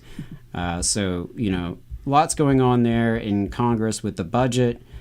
This is one area that, maybe won't get as much attention, but it's certainly important to the folks who are working in the arts. And, you had some other art news going on, Whitney. What else is going on in the arts and labor world? Yeah, so first of all, the Freelance Solidarity Project, which is the digital media division of the National Writers Union, recently closed their year-long rate-sharing challenge, where freelance writers were encouraged to enter publications' different freelance pay rates into a searchable database that can be found at freelancesolidarity.org. In a statement, they said, secret rates allow the industry to persuade individual freelancers that they are getting a special deal, or that publishers' lowest rates are the best they can do. We know neither of these things are true. Although federal regulations make it complicated for us to collectively bargain, we can build campaigns drawing attention to unfair rates. Sharing our rates is the critical first step to building collective power. Workers and unions routinely start the process of negotiating higher rates by learning how much each member is earning. That work is foundational for us, too. And I think, as you are a labor reporter, you know how hard journalism and writing and putting things together really is. And currently, a third of working journalists are freelancers. Wow. So think about, where we are getting our information from these days. These people deserve to be reliably paid, or else it just continues to be an exclusive industry where people from working class roots can't get ahead. So this is a really helpful thing. I think people would be surprised how little very big publications pay and how little transparency there is. And so this is a really crucial project for working journalists, freelancers, writers to be able to establish some security in this industry. And then also... real quick, before you move on from that, I wanted to say that, you mentioned the exclusive nature of journalism in some ways, where it's hard for working class people to get into this industry. It's hard for working class people to survive on freelance rates for years, right, without healthcare and without a stable retirement pension and, everything that goes into just having the stability. But, one thing I have noticed in recent years is the spread of unions in journalism and in the media. And I do think that has helped. It's helped in some respects, obviously, for the workers themselves, right? You know, more security, more power on the job, being able to win more protections. So that's been exciting. But also, I think it's honestly helped the labor movement's coverage. Yeah. I think there are more reporters out there and journalists out there who have now been exposed to the labor movement in their own workplace. Right. And now, you know, there's more folks who are kind of appreciative of it or understanding of it. So I do think that's really important. So, like, there are multiple ways we benefit from it, right? The more the journalists are organizing, you know, the better they can win for themselves. But also, like, it kind of helps us as a movement for them to have those experiences and to, you know, experience firsthand the power of collective action and solidarity. Absolutely. Yeah, and then finally, the Doris Duke Foundation announced artist rewards and also a campaign to protect creative labor. Just, you know, a little side note is that I think when people think of like contemporary or modern art, they think of stuff like the, you know, banana taped to a wall that like sold for $6 million. And most artists are just like working individuals that are trying to figure out how to get by. And so including artists in the labor movement, I think, is crucial to continue to make arts equitable, but also to open up doors for, you know, other workers to be in community with artists. And we have historical precedent for this from the Artists Union, which started in the Great Depression, which led to the Federal Art Project of the Works Progress Administration, and to the current iterations like SAG and WGA and IATSE. So a lot of great American art has been created with the support of organized labor. You know, Willem de Kooning, Jackson Pollock, Jacob Lawrence, all very famous visual artists that got their start during the Federal Art Project. So this is not a huge jump when we're talking about getting more labor protections for artists. Basically, all our entertainment comes from artists of some sort, and it's important for those people to be protected by, if not unions, then other forms of organized labor. And so, yeah, so that sorry, I can't find the name of it. But yeah, the Center for Cultural Innovation is working on securing labor protections for artists. And also when we think about art and labor, we're not just talking about artists. All of the people that work at cultural institutions are also workers. As we talked about earlier, the Speed Museum in Louisville recently filed under UAW. The Museum of Modern Art in New York, the Whitney Museum in New York, are all unionized. So we're literally talking about like organized labor when we talk about art. And, that's the, people checking you in, that's the security guards, that's the people hanging the paintings, those are the curators. There's really like a wide range of people that I think are tremendous assets to the labor movement. Yeah, absolutely. And last point I'll make on that, I know we've got our guest waiting in the Zoom. The last point I'll make on that is, like, I'm going to be working a little bit on Les Mis as it comes to Huntsville. And I think about all the union labor that goes into a big production like that, from the actors to the musicians, to the behind-the-scenes crew who are putting together the lighting and the audio and the video and everything that goes into a big production. So, yeah, really appreciate that. And, we've got to unionize the artist, obviously. So we're gonna switch gears to politics for a second. As I teased earlier, we are starting a series in overtime called Meeting the Moment. I wanted to hear from folks across the political spectrum, from various organizations, and just kind of hear their hot takes about what's going on and what their message is for those of us who are in the South and, from the working class. So I believe we have someone from Justice Democrats on the line. Hey, thanks for having me, y'all. Hey, thank you so much. Yeah, I really appreciate you joining. First, if you want to just give us a little introduction and tell us who you are and kind of your journey into this world of politics. Yeah, I'm Usama Andrabi. I'm the communications director at Justice Democrats. Born and raised Texan from Houston, Texas. Proud Texan boy. And yeah, didn't, for a long time, always kind of thought I was going to get into politics in some way, sense, or form. Growing up in the South, I feel like you either are hyper aware of politics or you hyper ignore it. And growing up as like a Pakistani Muslim in the South, you hyper aware of it.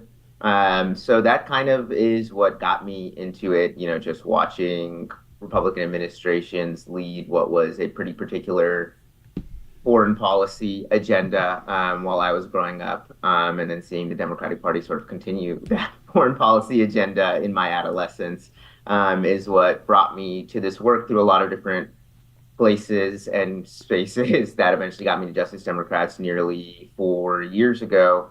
Before that, I was on the Hill for a brief moment working for a Wisconsin congressman, former union member, Mark Pocan, and co-chair of the Progressive Caucus. But yeah, the going through all this sort of political hoops, you start seeing some of the gaps and start seeing some of the failures of this Democratic Party kind of through and through, of both parties really. But as someone who's been working within or around the Democratic Party for a long time, Justice Democrats just felt like one of the few organizations that was willing to challenge it at its core and willing to put in the work to transform it. So that's how I got to be here and communications director and spokesperson now. And yeah, I'll stop there. Awesome. Yeah. Well, let's pick up with that. Just tell us what are the Justice Democrats? What are y'all doing? What do y'all stand for? For someone who's not familiar, which I think at this point a lot of people are, but if someone who doesn't really know much about what y'all are about, what's your message there? Yeah, so we started, about 8 years ago, post the 2016 Trump election, post the 2016 Bernie Sanders campaign, as an organization that very much saw through that 2016 campaign a Democratic Party that had been captured by a corporate agenda, donors, and super PACs, and had obstructed not only Bernie Sanders' presidential run, but had failed to beat back what was a clear threat to our country and Donald Trump with what was a much more corporate establishment, Democrat and Hillary Clinton, and sort of refused to see the tea leaves in that moment, that the base of this party and working class people across this country were no longer seeing this party as a party that was fighting for its interests. And so, our goal once we started was, very clearly trying to transform not only this party, but particularly Congress through electoral politics, and initially trying to create a brand new Congress and replace as many of these corporate establishment Democrats in Congress with working class leaders and champions, so that we can eventually actually have a block of mission-driven working class leaders in Congress who champion solutions, frankly, as big as the problems we face, and who are not bought or bossed by any sort of moneyed interest, but only by the communities that they serve. So that's been the work for us, and what that looks like, substantively, is particularly challenging Democratic incumbents in Democratic primaries. And so our first cycle was the 2018 cycle, and we elected what is now known as sort of the squad, or helped elect many of those members. AOC was one of our first recruits who unseated Joe Crowley. We supported Rashida Tlaib, Ilhan Omar, and Ayanna Pressley as well. And then since then, there's been a handful of other challengers in open seats, from Jamal Bowman, Cori Bush, and Marie Newman in 2020. We recruited and helped elect Summer Lee to Congress in 2022, as well as supported Greg Casar and Delia Ramirez since then. And this cycle, we just launched actually our first primary challenge of the cycle, and first primary challenge in 4 years, actually, which is challenging self-funded multimillionaire in Detroit, Sri Thanadar, with working class leader and champion state rep Donovan McKinney. So, our work, first and foremost, is trying to take on the Democratic Party in its own backyard in Democratic primaries that for centuries have been a place where no one has had a choice. There's Democratic districts, deep blue districts across this country where you have a Democratic base, you have Democratic voters. These seats are not purple, these are not going towards Republicans, but because of that, voters don't have a choice. They just have to be stuck with their incumbent because that's who the Democrat is. And we've seen the Democratic Party really, chastise anyone who wants to see power change within its own party when they want us to be focusing on taking on Republicans. But, we should be able to do both of these things. And in our mind, the best version of taking on Republicans is building a better Democratic Party first and foremost. And, we have no fabulistic beliefs about what the Democratic Party is or isn't. We know what sort of corrupted, captured institution it is right now, but also believe it as one of the most powerful institutions and parties in this country, and we'd rather transform it than let it continue to be this powerful institution without our say. Yeah, we're in Alabama. You mentioned you're from Texas. In this moment, 10 years in, what is your message for the Southern working class? We hear it's like Democrat is a dirty word. And we don't have especially in Alabama, we don't have a very strong state party. So a lot of us aren't even used to seeing a Democrat on the ballot at this point. So how are you, thinking about Southern voters and the Southern working class? Yeah, absolutely. I think the working class kind of across the country, but especially the South, and being from the South, we often see it as just people who are constantly ignored by the sort of consultant class, the donor class, and career politicians in power consistently. And I'll say, first and foremost, I think I just want to be clear and also say that for us, obviously, we're an electoral organization and we're an organization that focuses on Democratic primaries, but to your point, Democrat is a dirty word in a lot of places, and frankly, elections are a dirty word in a lot of places because people have participated in electoral politics for years, for decades, for centuries, and they feel like, especially working class folks, feel like neither party is doing shit for them. And so, I want to say first and foremost, electoral politics is not the only avenue, as y'all very well know, for us to build power for the working class and for working class to take their power back. And in our view, I think a powerful labor movement and an empowered workers taking their power back through unions is a prerequisite for us to build the sort of power we want to see within the Democratic Party, for us to build this sort of bloc in Congress congressionally. We don't just need new leaders to represent you. We need a activated, galvanized, and excited working class that feels like politicians serve them rather than they serve politicians. And so that starts with building labor power, building union power, fighting for workers' rights. And, I would say to folks, especially down south, who don't feel like they can believe in a Democratic Party, focus your energy on your own power, on labor power, on organizing your workplace, on agitating your union to hire more organizers, go to these meetings. This is the work that we need to even get to the point where we can elect better leaders in these spaces, because like I said, electoral politics is just one lane, but in my mind, especially, there's nothing without a powerful labor movement to lead us forward.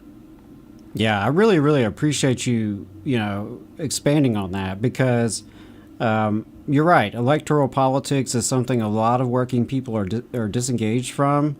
A lot of, in Alabama, the last time we had a statewide election, over 60% did not vote. And that's just who's eligible, right? There's plenty of folks not eligible to vote down here for various reasons. And then when they did vote, right, there were more unopposed Republicans on the ballot than Democrats.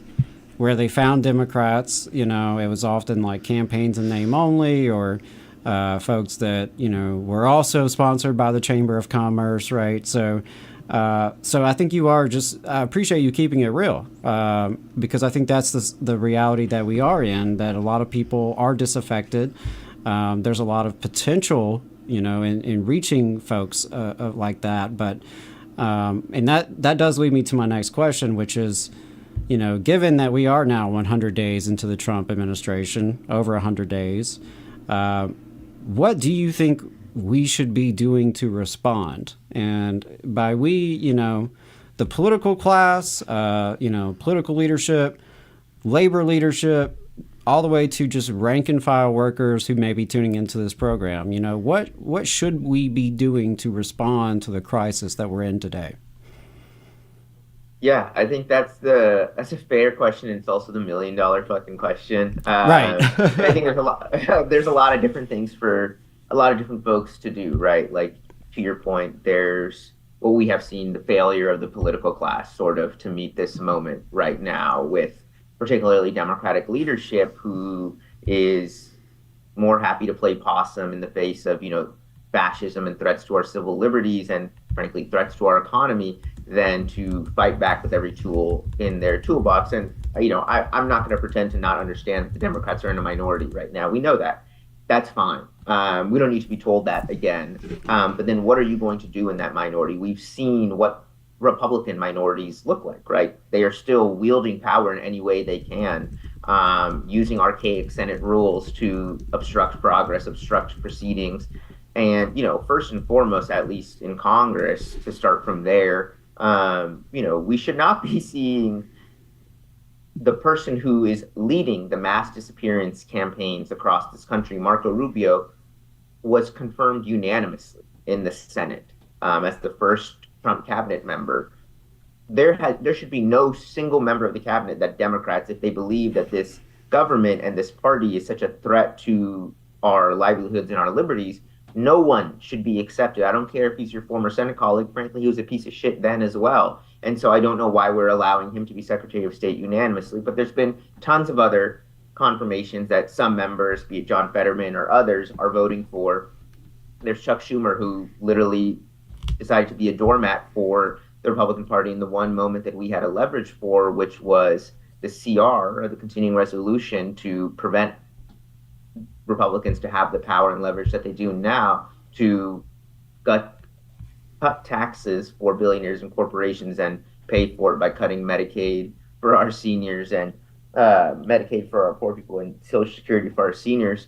And so I think that's a part of the failures we are seeing within the Democratic Party leadership. But I also think, this is a moment for other folks to show up and show people what would the Democratic Party fight for then, if they did have power, if they were in the majority. For so many years, this party has failed because it has been a party against something, and that something being Donald Trump and the Republican Party, rather than for anything. And I think we saw the effects of that this past election, where more voters who make less than $100,000 for the first time voted for Republicans, and more voters who make over that voted for Democrats. And that's a massive class realignment that we've seen been happening over the last decade or so. But I think it's a clear marker that everyday working class folks in this country are not seeing this party, like I said, as a party that's fighting for its interests. And so we cannot be a party that, says billionaires and corporations are corporate price gouging with one side of our mouth, and then have Mark Cuban be our messenger. This is not the future of the party that we should be doing. If you want to be a party for the working class, be the party of the working class. Don't just figure out what words sound good to everyday people.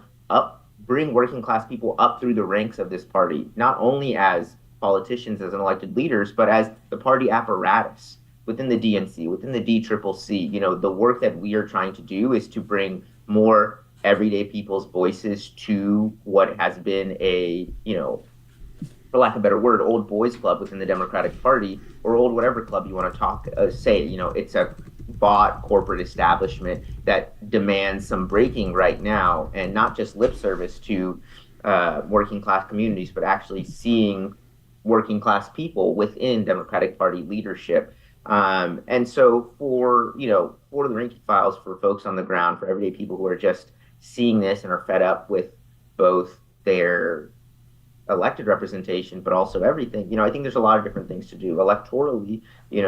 I do think there is a massive appetite right now amongst Democratic voters and non-Democratic voters to primary establishment incumbents, which I'll say, as someone who's been doing this work for a while, I haven't seen this sort of appetite from what were core Democratic base members. These are, the resist moms, the folks who are out here on the weekends organizing fight back against Trump rallies. These are the folks who are now fed up with the corporate establishment in the way that we have been for nearly a decade, and are also down to fight back and down to take these shitty bought and sold members of Congress out of Washington. And so I think first and foremost, we encourage anyone who wants to run for Congress, anyone who thinks they could be doing a better job, or anyone who knows someone that they think could be doing a better job than their representative, they should support them in a run for Congress. They can nominate them on our website as well. But even if you don't want to be involved with Justice Democrats, we obviously want you to be, but run a campaign,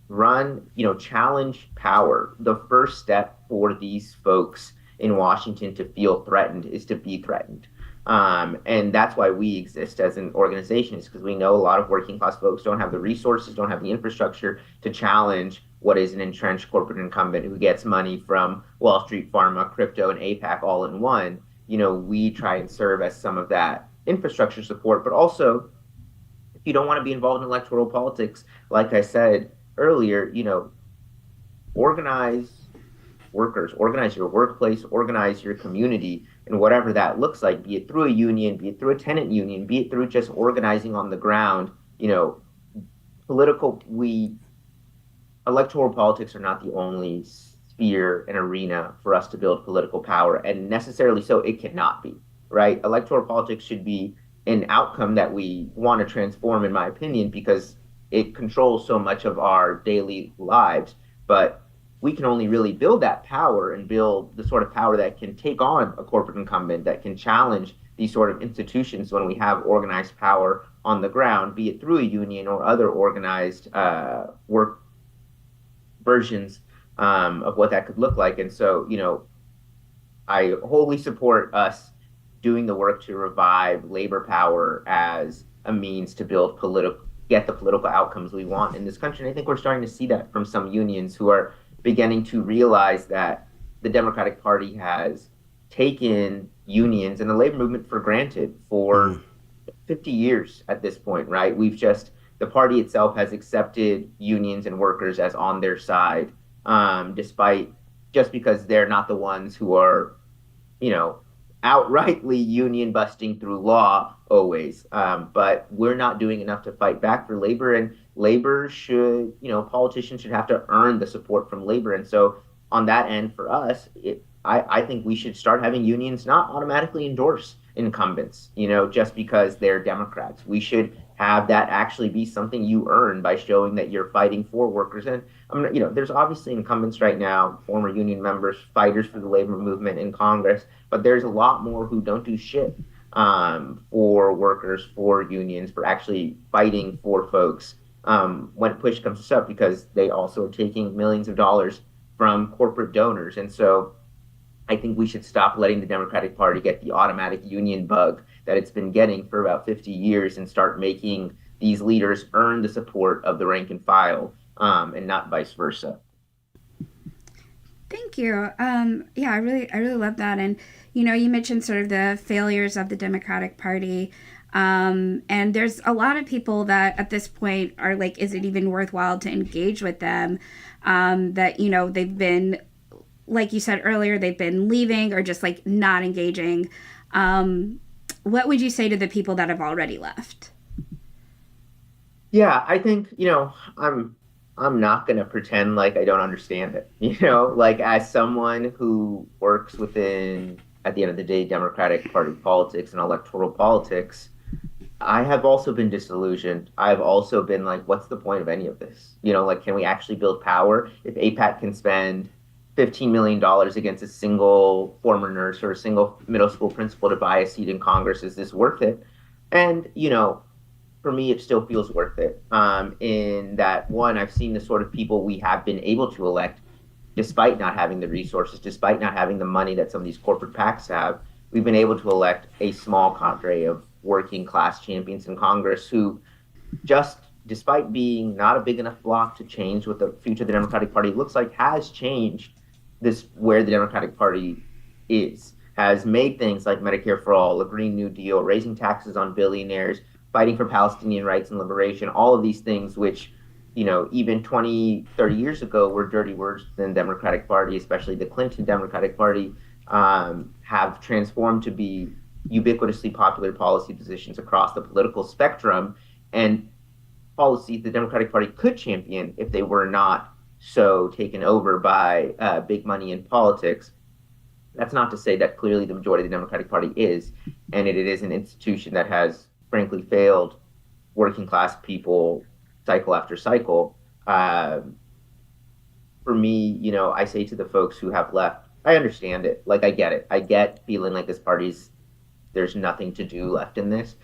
For me personally, I believe, this is not a party that's going anywhere in this moment. And right now we, unfortunately, are in a two-party system within the United States. And the Democratic Party is one of the most powerful institutions in this country. And I think it's worth continuing to have this fight to transform it rather than let it continue to be both one of the most powerful institutions and also ruled by corporate power.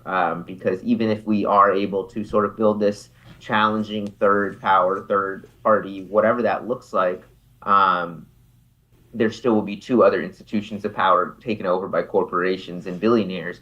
And, I'm not saying that these things should not be happening in parallel with each other. I encourage folks to build power where they see it and where they think it should happen. But at least in Congress and in electoral politics right now and the way our party system works, I do believe there's a foundation for our movement inside and outside of Congress to build on, to transform what this Democratic Party can look like. And, I think that experiment is still ongoing. We've only been doing this for 8 years now, and we've had some setbacks, but we've had some massive wins. We've taken out incumbents that served over 100 years in total together, which, to a lot of people are going to be like, whatever. But for us, it feels like a big deal, especially when we don't have the money that these folks have. And what I have seen over the last few cycles with groups like APAC, with groups like crypto, with these super PACs beginning to organize even better than they were before, is not a powerful lobby or a well-prepared, well-resourced, but what I feel like I'm seeing are super PACs and money lobbies being scared, because you don't have to spend $15 million if you're from a position of strength or from a position of power. And it just shows to me how powerful working class people are when they ascend to the halls of power that a former nurse like Cori Bush or a former middle school principal like Jamal Bowman, two of the most working class members Congress has ever seen, were such a threat to billionaires and corporate donors and lobbies that these people had to spend $30 million just to take them out of Congress. I think is a badge of courage for those two folks and for our movement. Yeah. There's a lot you've said that really, resonates with me in terms of the power building for working people, and, that being a focus and a driver and translating then into electoral success. So, I'm curious, what's on the radar for Justice Democrats in the next year to year and a half, between now and November 2026? What are some of the big things that are on y'all's radar and that you're going to be working on and, hope to be successful at? Yeah, so our bread and butter, at the end of the day, we work in concert with a lot of different organizations, activists, unions, and want to support their power, but, to each their own and to each according to their need. And I think all of us have important lanes we should be occupying. And our lane is very particularly Democratic primaries more than anything. And so that's going to be our focus this cycle. Last cycle was the first cycle we didn't run new primary challenges since the start of our organization. And that's because certain lobbies promised that they were going to spend $100 million to take us out. And they did spend over $100 million, but they were unsuccessful in taking us all out. So we ended last cycle being very clear that we wanted to punch back from the start and go back on the offense and take on as many shitty corporate establishment Democrats that we can. And that's what we're doing. We did not anticipate that the Democratic base would be so thirsty for it, frankly. And this is the most I've ever seen the base energized by willing to take out its own establishment incumbents. That's going to be our focus this cycle, is trying to primary as many do-nothing Democrats as possible, and replace them with actual working-class champions and working-class people from these districts.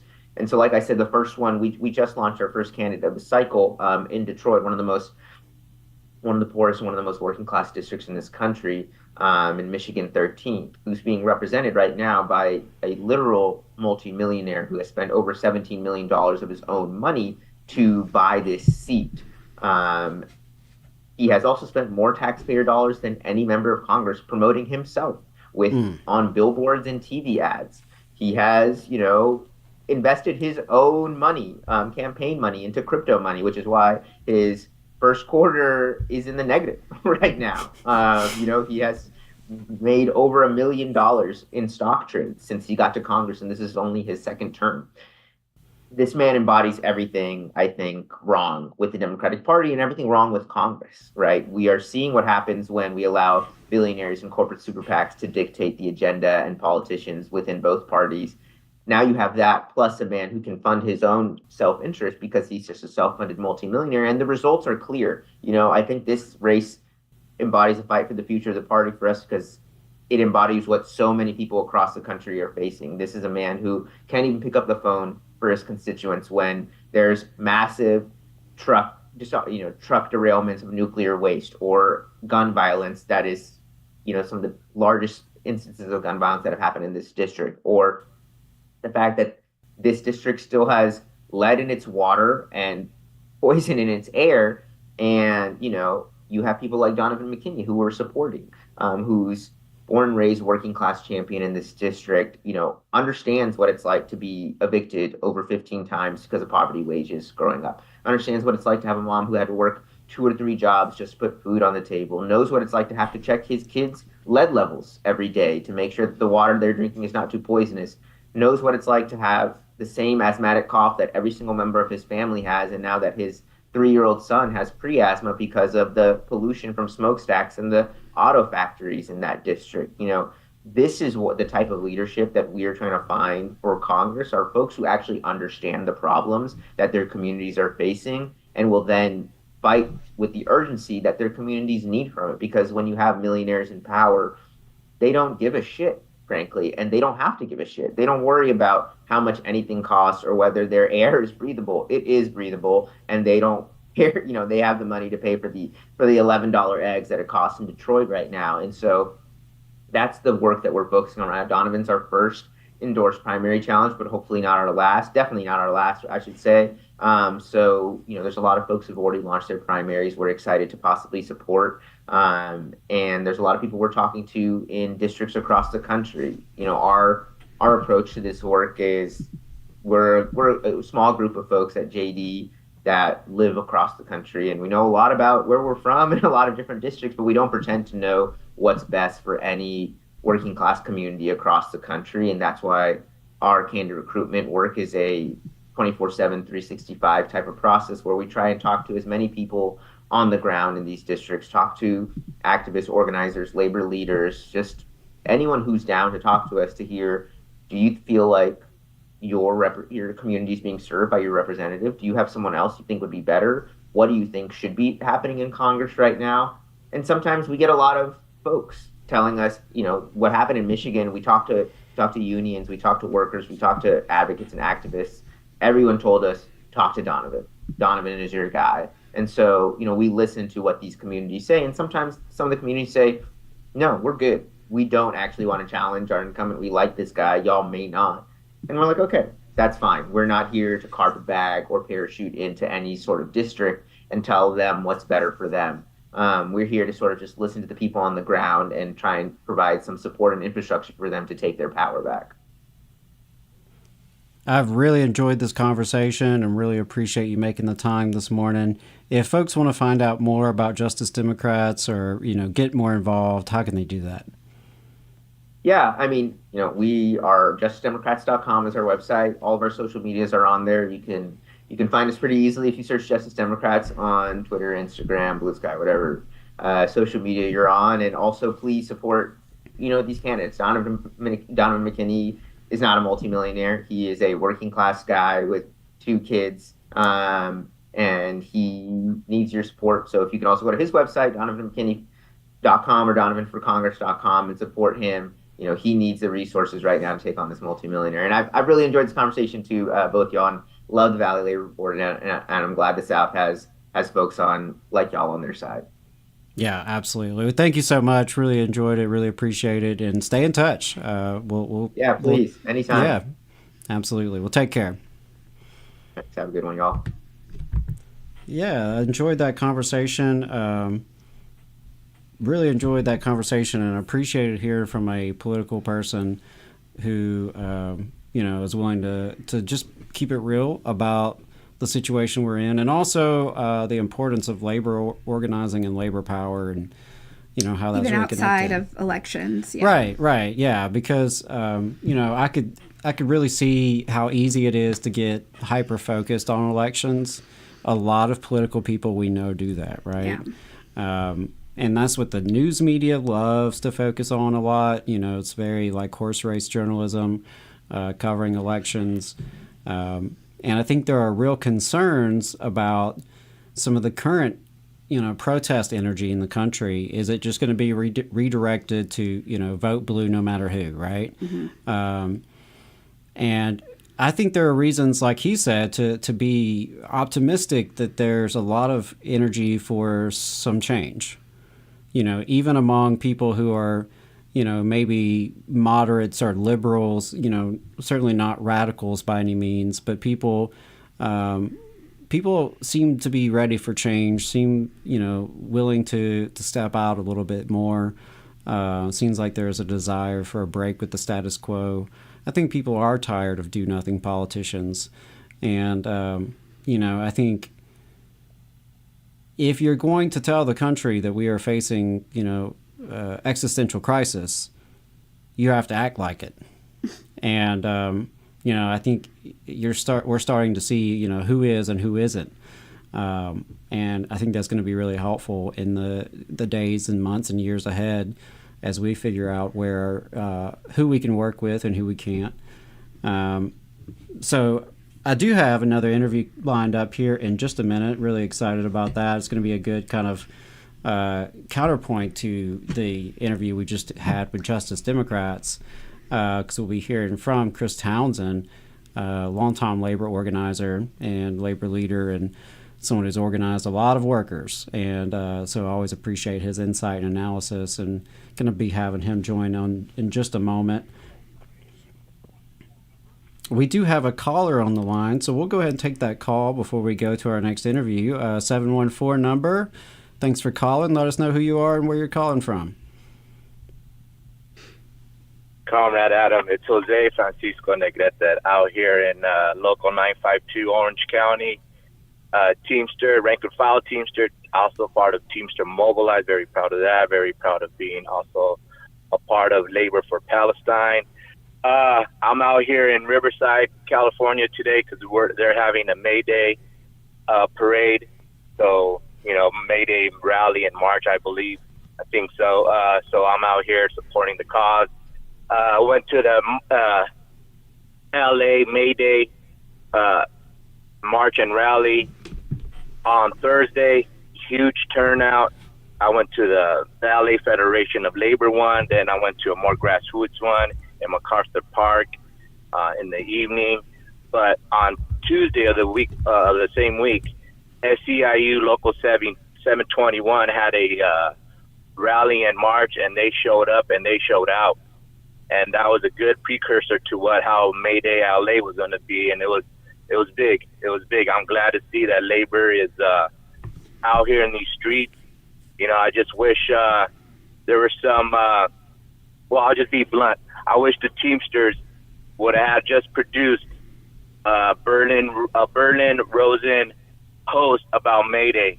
The leadership couldn't even muster up a damn post about May Day. Just say May Day, International Day of the Workers. We stand with the workers.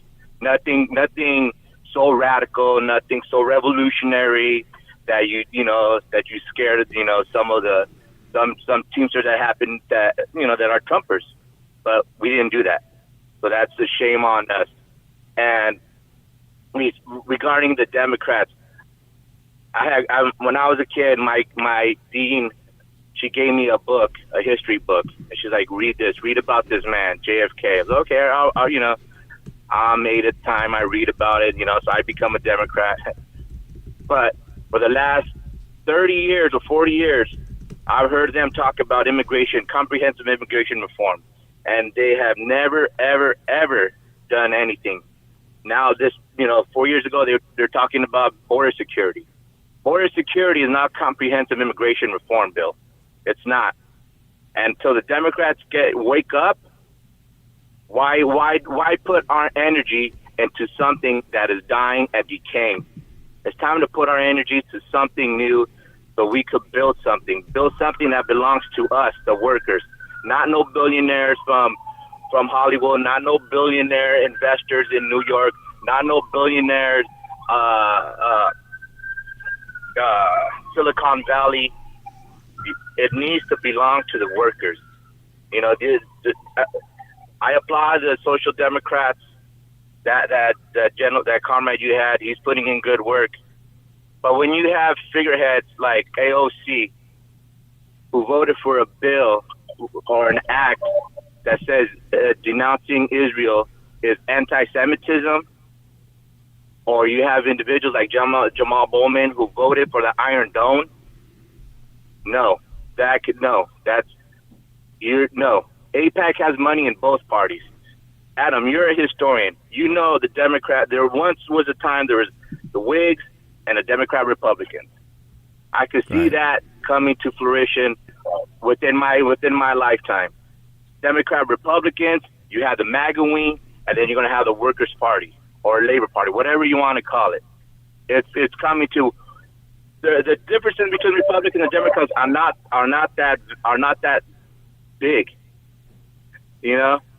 We're getting shafted. I just saw a report at the LA port and the ports of Long Beach that the vessels that are coming in are decreasing by 17%, 15%.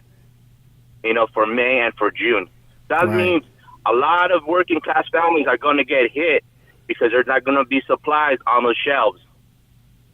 So it's time to get rid of our energy into kind of building up the Democrats. Sorry, that's my comrades asking me where I'm at for the parade.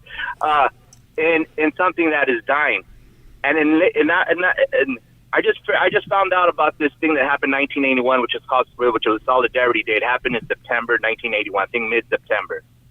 It's time for labor to say, you know what, this annual Labor Day thing where we go out, we do a barbecue, we're all gathered around. No, those days are done. We need to have a Solidarity Day like that happened in 1981 once Reagan fired all those Pacto workers and labor was pissed off. It's time that we have that energy as well, too. It's time that we have a labor Solidarity Day. So you know what? This traditional barbecuing BS, that shit stops. We need to be in these motherfucking streets and demanding change and showing the billionaires that own both political parties that we ain't fucking around. We're not going to be voting for Democrats. Let the Democrats die. It's a cancer. It's spread all over the body. What are you going to do? Try to resuscitate it? Or what? To die a couple minutes later? It's time that we hit these streets. So hopefully this Labor Day, we have a Solidarity Day where we march in these streets. Let our voices be heard. And we take steps for a general strike. A general strike is not going to happen magically. But we need to lay down the foundation for a general strike. And I see John O'Brien out here talking about, I forgot what he was talking about, but everything he does is so anti-solidarity. These things affect us. These tariffs affect us.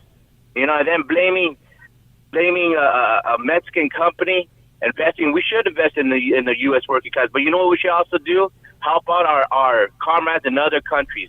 Help out our comrades in Mexico. You were talking about the Mexican car workers, how their unions are very union business because they're run by the government. It's time to help them too. If we uplift them, we uplift ourselves. If we just uplift ourselves, guess what? Business is going to come around and wreck us. Because why? We still live in a capitalistic society. Adam, Thank you for letting me speak. I hope Comrade Jacob is feeling better, and the comrade that's filling in, thank you for your input. I appreciate it. It's time for me to be out here in these streets and marching for Mayday. Solidarity to all my comrades. All power to the worker. Thanks, Jose. Thanks, Jose. Appreciate you calling in. Be safe out there at the rally.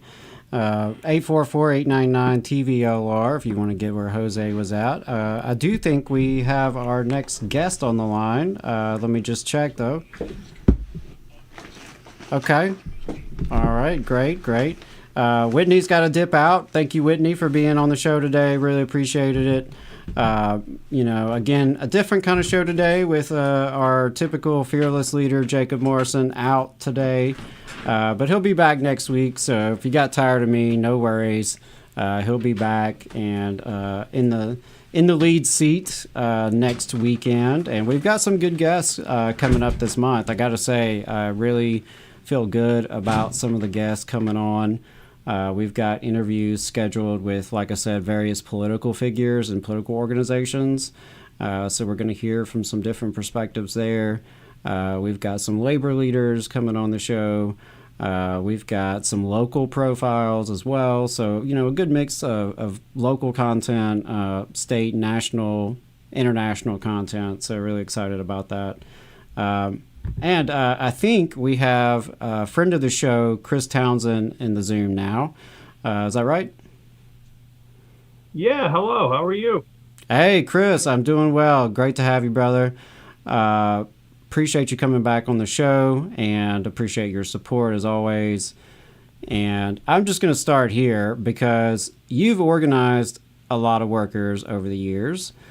You're not someone who just talks about this from a theoretical perspective or from book learning. So before we get into some of these big picture issues I wanted to talk about today, just tell us a little bit about, your experience and how that actually informs your analysis. Yeah, thanks. Thanks, Adam, and thanks very much to Jake's work and the Valley Labor Report. Everybody should support it. But as to the question of whatever I've done in my 46 years, I have organized a lot of workers. Organizing in a labor context has a very specific meaning. We find unorganized workers, or they find us. We put them through whatever the process is of organization, some sort of an election or some fight for recognition from their employer.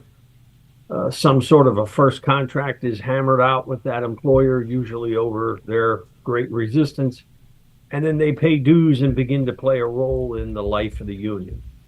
Become eligible to become part of the union structure, maybe activists, or they'll run for office or something.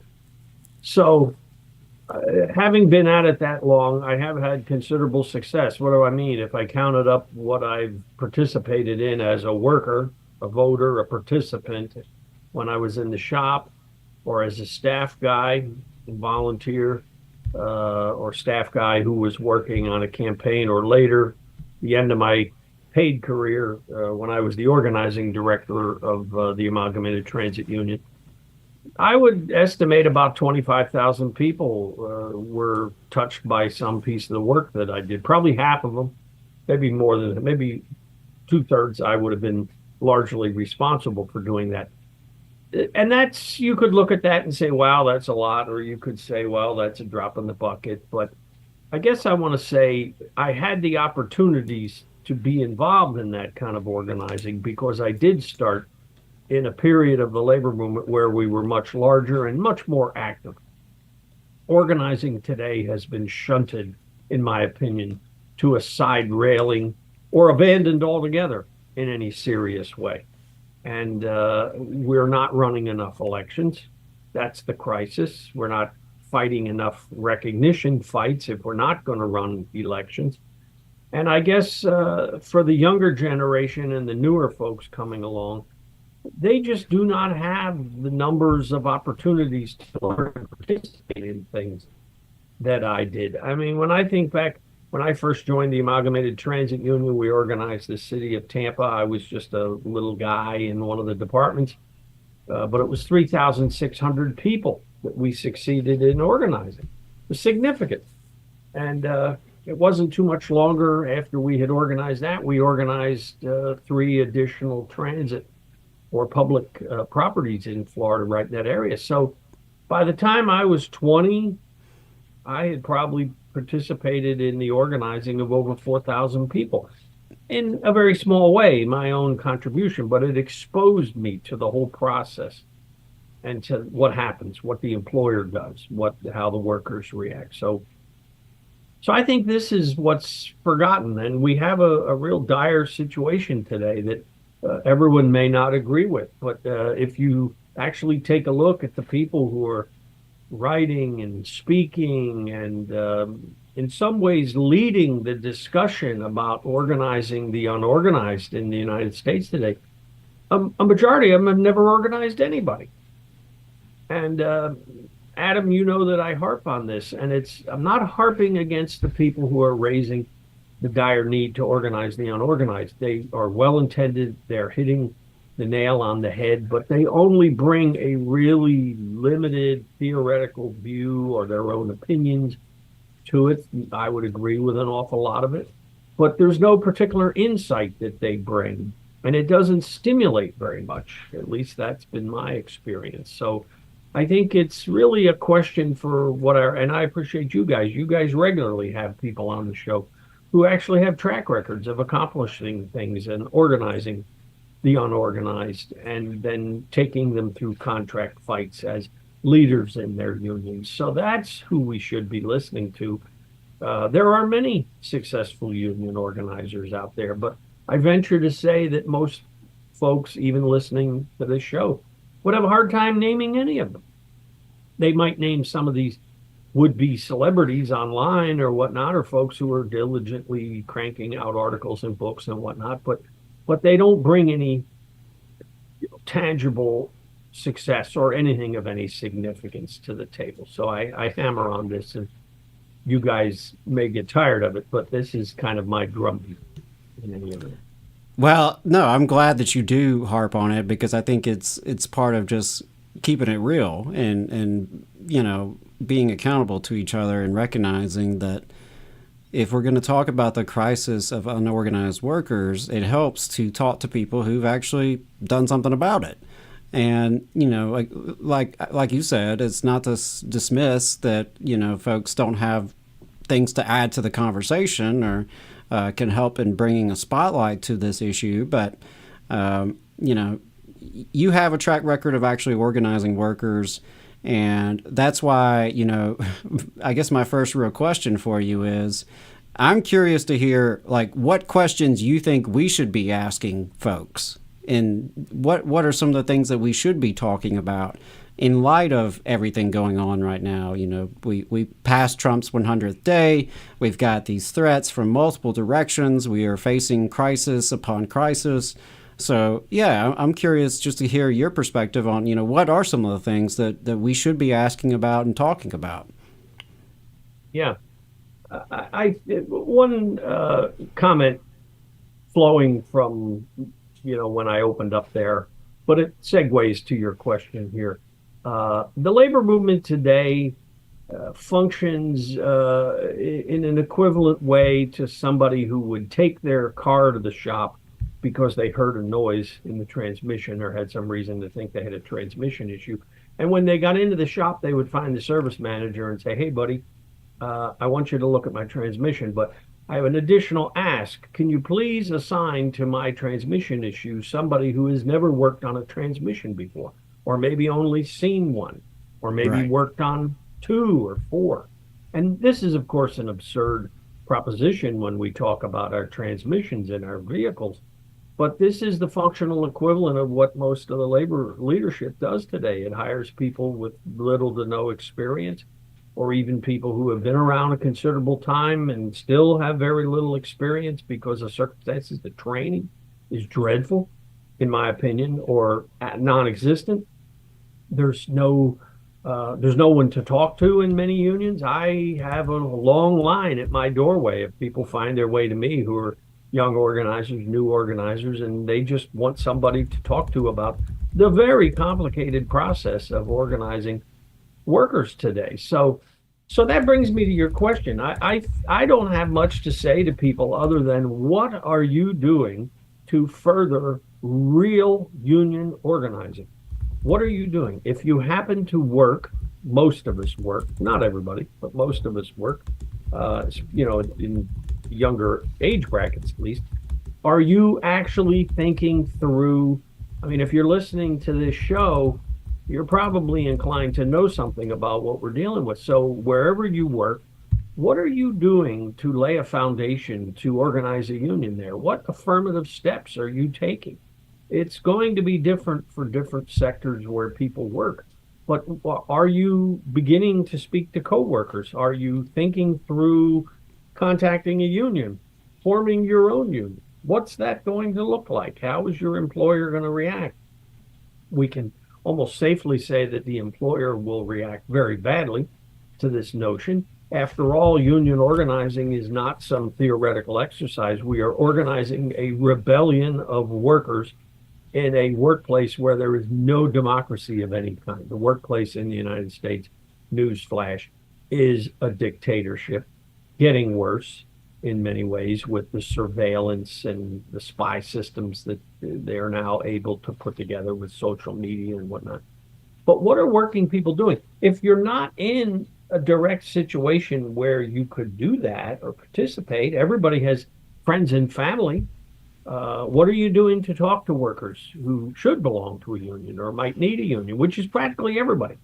I mean, one thing we share with you all in Alabama is a very low union density. I'm up here in Virginia. I'm on the north top side of the South, but our union density is about 4% in Virginia. So just about anybody you would run into and talk to on whatever basis of contact or friendship that you might have with them is in dire need of a union. So it becomes that, and then it also becomes, what are you doing to funnel these people to the existing unions? I mean, I find I run union organizing schools, and this last week was a good example. I had meetings with probably 50 people involved in half a dozen different union campaigns in multiple different industries. And one of the greatest challenges I have is finding an existing union to take that seriously and do some of the things that need to be done to encourage that and build a workplace organization, a committee of people initially who are then going to, see what they can do to move the process along wherever that process may lead. So I just am increasingly convinced that if we don't do that, if we don't begin to revitalize these trade unions, build and expand these trade unions, we will be extinguished. And it would be a tragedy of epic proportions, but it would also be a debacle for the progressive movement, the left movement, because the trade unions is where quite a bit of the resources are and where the actual contact with real people is. So I take this very seriously, and all of us have to accept that responsibility of it. What are we doing to concretely move union organizing forward? That means talking to people, investigating leads. EWOC, I think you guys are familiar and have had folks on from EWOC, the Emergency Workers Organizing Committee. Right. They're doing this. And sometimes it's clumsy and sometimes it's amateurish. But boy, do I have to applaud it, because there's somebody at the other end of that line that says, well, you need a union. Let's talk this through. Let's figure out what the things are that you really need to do, as opposed to just daydreaming about it, theorizing about it, having opinions about it, arguing amongst each other about this or that. Let's get down to the doing part. Yes. That really resonates with me, because I just get so frustrated because I feel like there's a lack of action, a lack of urgency among so many in our movement. And, I'm sure some of this is shaped by my perspective as a Southerner in a place where the movement has been in retreat and decline for so long. But there, it feels like a lack of urgency often. New organizing is rare. You can just about count on your hands, how many new union elections happen in our state year after year. And, something else that you mentioned about getting unions to take on campaigns. When I helped to organize the nonprofit I work for, we reached out to 4 or 5 different unions, I think, before we found one that would take us on. And mind you, this is the easiest possible kind of union campaign to take on because it was a small shop. We had an organizing committee that represented each department on the organizing committee. We had our list. We had our one-on-ones. We had gotten verbal affirmations to the union unanimously of the entire unit. We just needed a sponsor. We were doing all the work. We had done all the work. We were going to deliver a bargaining unit on a silver platter to whoever was willing to say yes. And shockingly, some people said no. And that really was an eye-opening experience for some of us to think, wow, if some unions are hesitant to even sign on to a campaign that is just being delivered to them, how hard is it for workers in much tougher situations who are facing attacks from the boss, who are facing a divided workforce? How hard is it for them to get that kind of resources and support? So that really resonated with me because I was a little surprised. I'd heard the difficulties that a lot of workers get when it comes to trying to get a union to support them, but I was surprised when it happened to me in such an ideal, nice kind of scenario. Yeah. Where, Yeah, think of that, Adam. I mean, here you were, a very friendly organization, or at least a friendly group. It was unlikely that there was going to be some sort of a civil war erupt in your workplace, a sympathetic employer with its mission and whatnot. Yet even with that, you have to pound on numerous doors to try to get in. I want to mention Jacob puts together the weekly report on activity of the trade unions in the southern states. And it's very sobering to look at that. It's encouraging. It's very inspirational as you go through those reports about who's organizing, who's bargaining, who's got special situations in their unions and their workplaces. But I recall it was sometime, 4 or 5 months ago, where he literally was able to document that their entire week had gone by in the entire United States southern states sector, which is the largest geographically and the largest in terms of population of the several sectors, northeast, south, and west in the United States. And it had an entire week where there was not one successful union election. Now, I look at that and I put that responsibility right at the feet of the trade union leadership that we have in this country, because it says something about the priorities of our labor movement. And I want to say, we'll probably get into this. This is part of what you're thinking about, everyone's thinking about at this point. What's going to happen to the trade union movement as we are increasingly bludgeoned and pulverized? We've seen now the federal employees just blasted, dues check-off canceled, contracts ignored, and all this. Well, what's the reaction? I'm going to be specific. What's the reaction of the largest of the federal government unions, AFGE? It fires half of its staff. So I look at this and I say, isn't this how a corporation would do it? If it lost a bunch of business, it would lay people off.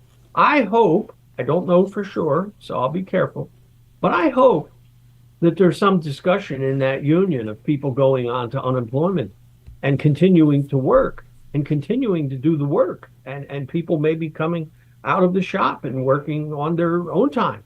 A whole spirit of voluntarism. I mean, I'm hoping that there's a tremendous amount of that going on, because, I mean, this is a catastrophe in many ways. Let's just stop half the functioning of the staff of the entire union, if you presume that those members have a valuable purpose and actually do something.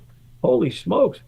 But I'm not selecting them out of any animus. I'm rooting for them. But, I mean, this mindset that says that somehow the entire labor movement has to be run in an administrative way with monstrous amounts of dues collected and staff paid and salaries and benefits and all this, and posh conventions and travel and per diems and benefits up the gazoo for the.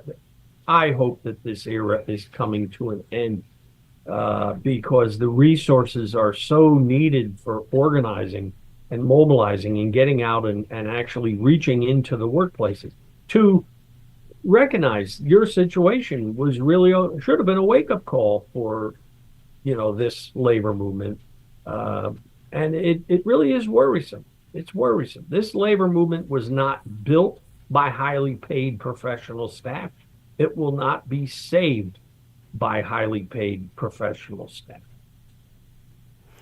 Yeah, I think that's one of the toughest things, right? Is how do we get that spirit of volunteerism among working people who are already working too much, too many hours, not enough time in the day. They've got family commitments and this and that and health issues and right. And it's so tough to find that balance of, supporting the workers with the professional staff where you have that capacity, right? Because that's another thing I've encountered is where, organizations have professional staff and have the resources to do it and still, aren't committing them necessarily. But yeah, I think that gets to a lot of the issues that we're dealing with. And one thing that, this brings me to is that's kind of hopeful, I think, is that there is a lot of new energy right now, around fighting Trump, protests that are happening regularly, and folks are newly activated, and it does seem to be across the spectrum of age,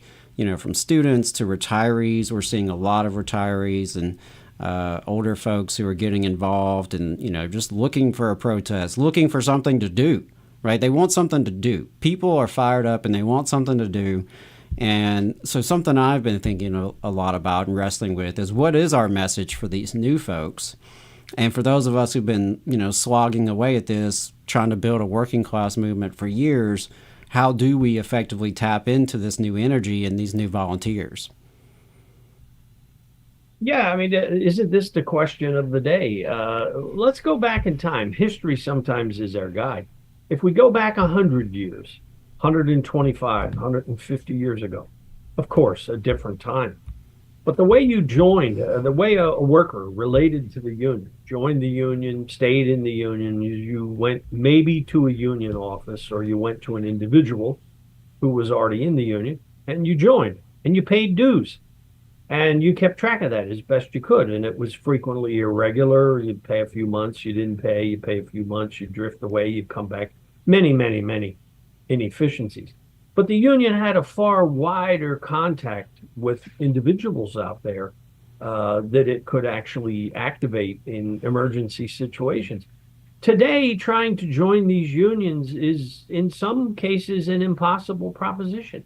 I have a name brand union. I will not embarrass them by mentioning them, but everybody has heard of this union that I have tried 14 different times to contact that union to introduce them to not one, but two different groups of people who absolutely belong to this union. One I have no doubt can be organized without too much uproar. The other one, not the case.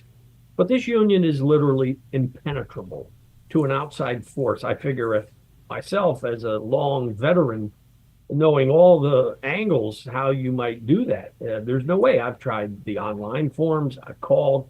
I've talked to members, asked them to have someone call me.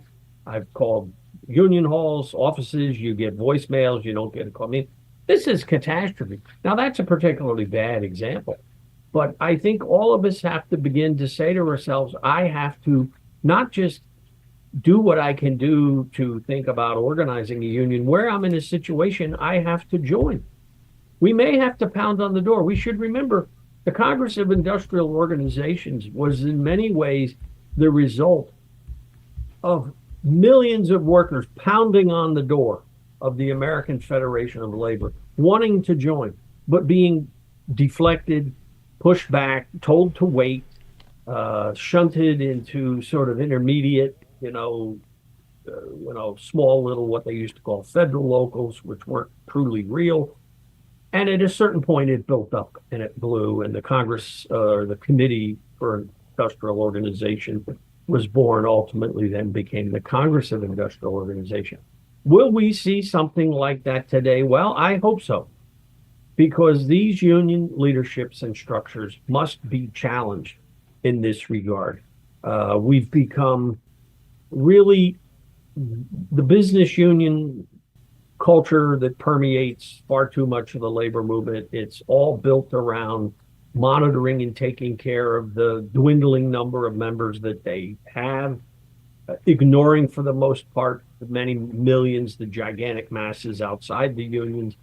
And then when a moment like this comes, when people might be ready to roll or begin to roll, there's no mechanism to even talk to them. Think of that example that I gave, a name brand national union in this country that I have declared after 14 attempts to be impenetrable.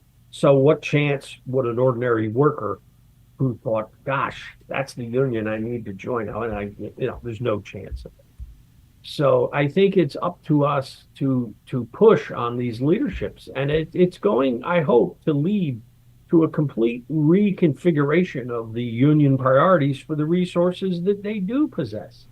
For everyone listening, this labor movement in the United States, it may not feel that way in Alabama, but if you take the aggregate assets of this labor movement, it is over and over and over again been documented and proven to be the most financially wealthy labor movement in the history of the world. But yet it is organizationally inactive in this regard in any appreciative way. So it's time for us to reconsider a number of things and to actually get the wheel moving. We have nothing to wait for. But whatever Trump should be to everyone, including the labor leadership, is this guy is no BS. This guy is not just a clown car. Maybe that struck people as what he was the first term, but this second term, we're only 100 days into it, right? And we've already seen more attacks on unions than we saw all through his first term, and equally rotten presidents on the attack. So we're going to go into a dark period, but it doesn't need to be demoralizing and defeatist. This can be a great impetus to renew and revitalize these unions, which are, in my opinion, are in great need of both things. Yeah, absolutely. And I think there's been a lot of just mixed responses from labor leadership, there in terms of the attacks from the Trump administration. We've seen lots of legal action, of course, to be expected. A lot of the militancy and the protests are coming from more grassroots organizations like the Federal Unionist Network, the May Day Strong Coalition, and it's, the institutions are kind of getting on board after it gets going. So I think, I guess where I'll close it there is then for the rank and file who are listening, for, the rank and file union members or even just, working class allies out there, what's to be done for us, right? And I think you touched on this earlier, but maybe worth just expanding. What are the things that we can do and should be doing to build the sort of real mass working class movement that we're going to need to respond to this? Yeah, isn't that the question? What do we do? It has to begin with everybody listening. There's no excuse for sitting it out. There's no excuse for just reading about it. And least of all, is there any justification for then entering all sorts of opinions and theories and whatnot into the Bible when it's not based on any experience. I would appreciate young workers or inexperienced workers who stick the iron in the fire and let's see where it goes. They'll learn an awful lot. But as long as we remain in this very low level of union organizing with unions who are introverted and uninterested, I'll say, in many cases, of doing the work to reach out to the unorganized, we're going to be trapped. And I think we should all recognize the reason we ended up with Donald Trump a second time is because the labor movement no longer possesses the influence to really have any much of a say in our political world. Our Democratic Party takes this for granted, and that's another discussion. But here we are now with our existence threatened. We've said that for years, but this is no drill now. The bombing is beginning to happen all around us. We may see the nullification of the National Labor Relations Act because of our thoroughly corrupt and undemocratic so-called Supreme Court. Well, the Democratic Party, to my knowledge, has never done anything to abolish that abomination, which comes down from Rome. Gosh, isn't that really a great legacy to harken back to? But if that happens, if the National Labor Relations Act is knocked out, and there's a very decent probability that it will be, all bets are off. This will be the end of your union contract, the end of your dues check, well, unfair labor practices, any mechanism. Well, we've already seen this in certain states with the state labor tax on public sector employees, but this could also endanger the Railway Labor Act, which is air. And I mean, this unraveling has been many years in the making. The Republicans have never been anything other than pathologically, bitterly anti-union and anti-worker. So we fail to have a real political champion of our own in any large way and in any consistent way. So everyone has to do their part. Join a union. Go online, find the union that you should belong to. Start your own union. You don't need a permission slip from an existing union. I have started new independent unions where I live here for folks who are having the same problem that you had, Adam. They couldn't find a union to take them seriously right at that time or whatnot. We set up an independent union for them so that they could do something. I mean, it really, you have to measure somebody. I don't want to hear your complaints or your theories unless you can demonstrate to me that you've done something yourself or with real workers within your orbit to get them to begin to organize towards the goal of real union organization. Yeah, absolutely, Chris. Well, I really appreciate it as always. Appreciate your support, your insight, and for just beating the drum and staying with that message, because everyone listening, you can talk to people, right? You can do that. You may not have the wealth or the power of folks on TV, but you can talk to people. You have a network. You know people. You have relationships with people. You know workers who need a union, right? And those are conversations that you can have. You can help plug people into this movement. Because it's going to take big scale organizing like we haven't seen in a long time. Adam, indulge my interruption. I am officially retired. I'm sitting here at my dining room table. This is where I've sat since the beginning of the pandemic. This past week alone, I spoke to workers in several states. I spoke to workers in the food service industry, in the grocery industry, in the entertainment industry, in a somewhat of a manufacturing scenario, in the construction industry, and all of this was, in towards the goal of pushing along union organizing.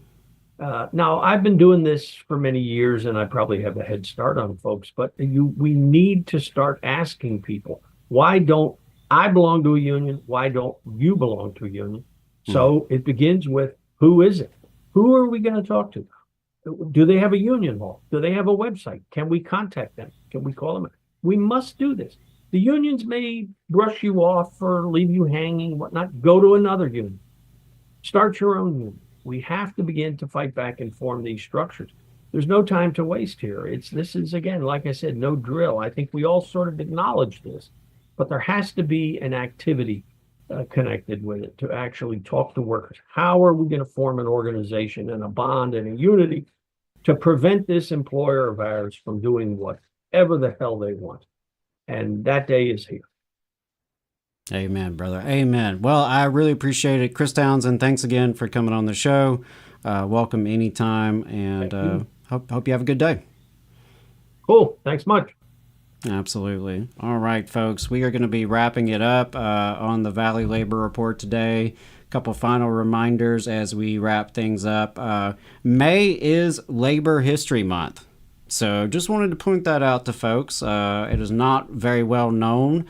I would say we don't do a good job of making that well known, but it is technically Labor History Month. So, think about the ways that you can boost labor history in your own community, whether that's visiting schools or, trying to improve the social studies curriculum, working with university labor centers, or just doing good old popular education. I'm working with some folks to do a labor history workshop in Florence in the Shoals area this summer, and looking at some other opportunities to incorporate that into trainings and workshops.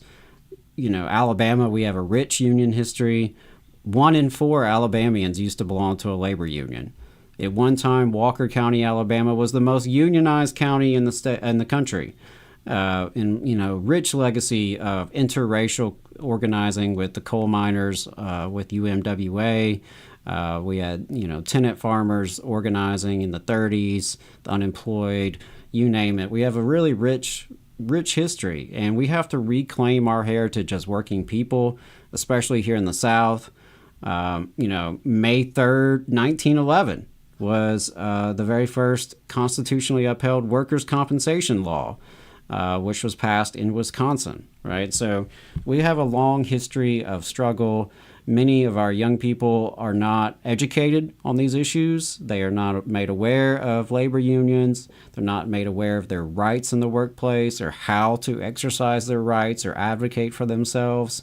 And they're not made aware of the long, bloody struggle to win these rights, to try to defend these rights. And, and not knowing that puts them at a disadvantage for the current situation we're in, right? Where we are on the defensive, where our rights are being stripped away, where our jobs are being cut, our budgets are being slashed. And, when you have that recollection of or that understanding of history, it really does help. It really does help. So May is Labor History Month. Y'all spread the word. Let's tell those stories. And, just a couple of other things I want to remind folks to leave us a voicemail throughout the week at 844-899-TVLR. Whether it's responding to something we said today or, asking questions you wish we would have asked, or just something that's grinding your gears. We'd love to hear from you. Always appreciate the feedback, so let us know. I know, like I said, today was a little bit different, missing Jacob today, but looking forward to him being back next week and, getting back into more normal programming. And while you're here, don't forget Labor Notes has some great trainings coming up in May. On May 6th, what to do when your union breaks your heart. On May 28th, a stewards workshop, Thinking Like an Organizer. May 31st is the New Orleans Troublemaker School. For you Alabama folks, on May 20th, Alabama Rise will have a legislative wrap-up online at 6 p.m. For local folks, don't forget about Starbucks Workers United in Huntsville. That's the store at the Parkway and University Drive. They have their election coming up in just under 2 weeks, so looking to support them and show solidarity there. We are proud to remind folks that we officially joined Means TV last month. That's a great platform. It is a media cooperative, and you can subscribe to Means TV with our discount code TVLR and receive 20% off either your first month or the entire year. If you're not on our email list at tvlr.fm, definitely sign up for that to stay up to date, get those newsletters. Again, merch has been delivered, so all merch orders have been delivered. You should be getting that in the mail in the next week or so. So if 2 weeks from now you haven't received your merch you ordered, please do let us know. Don't forget to like, subscribe, and share the Valley Labor Report. Thanks again for tuning in, y'all. All power to the workers. Solidarity forever.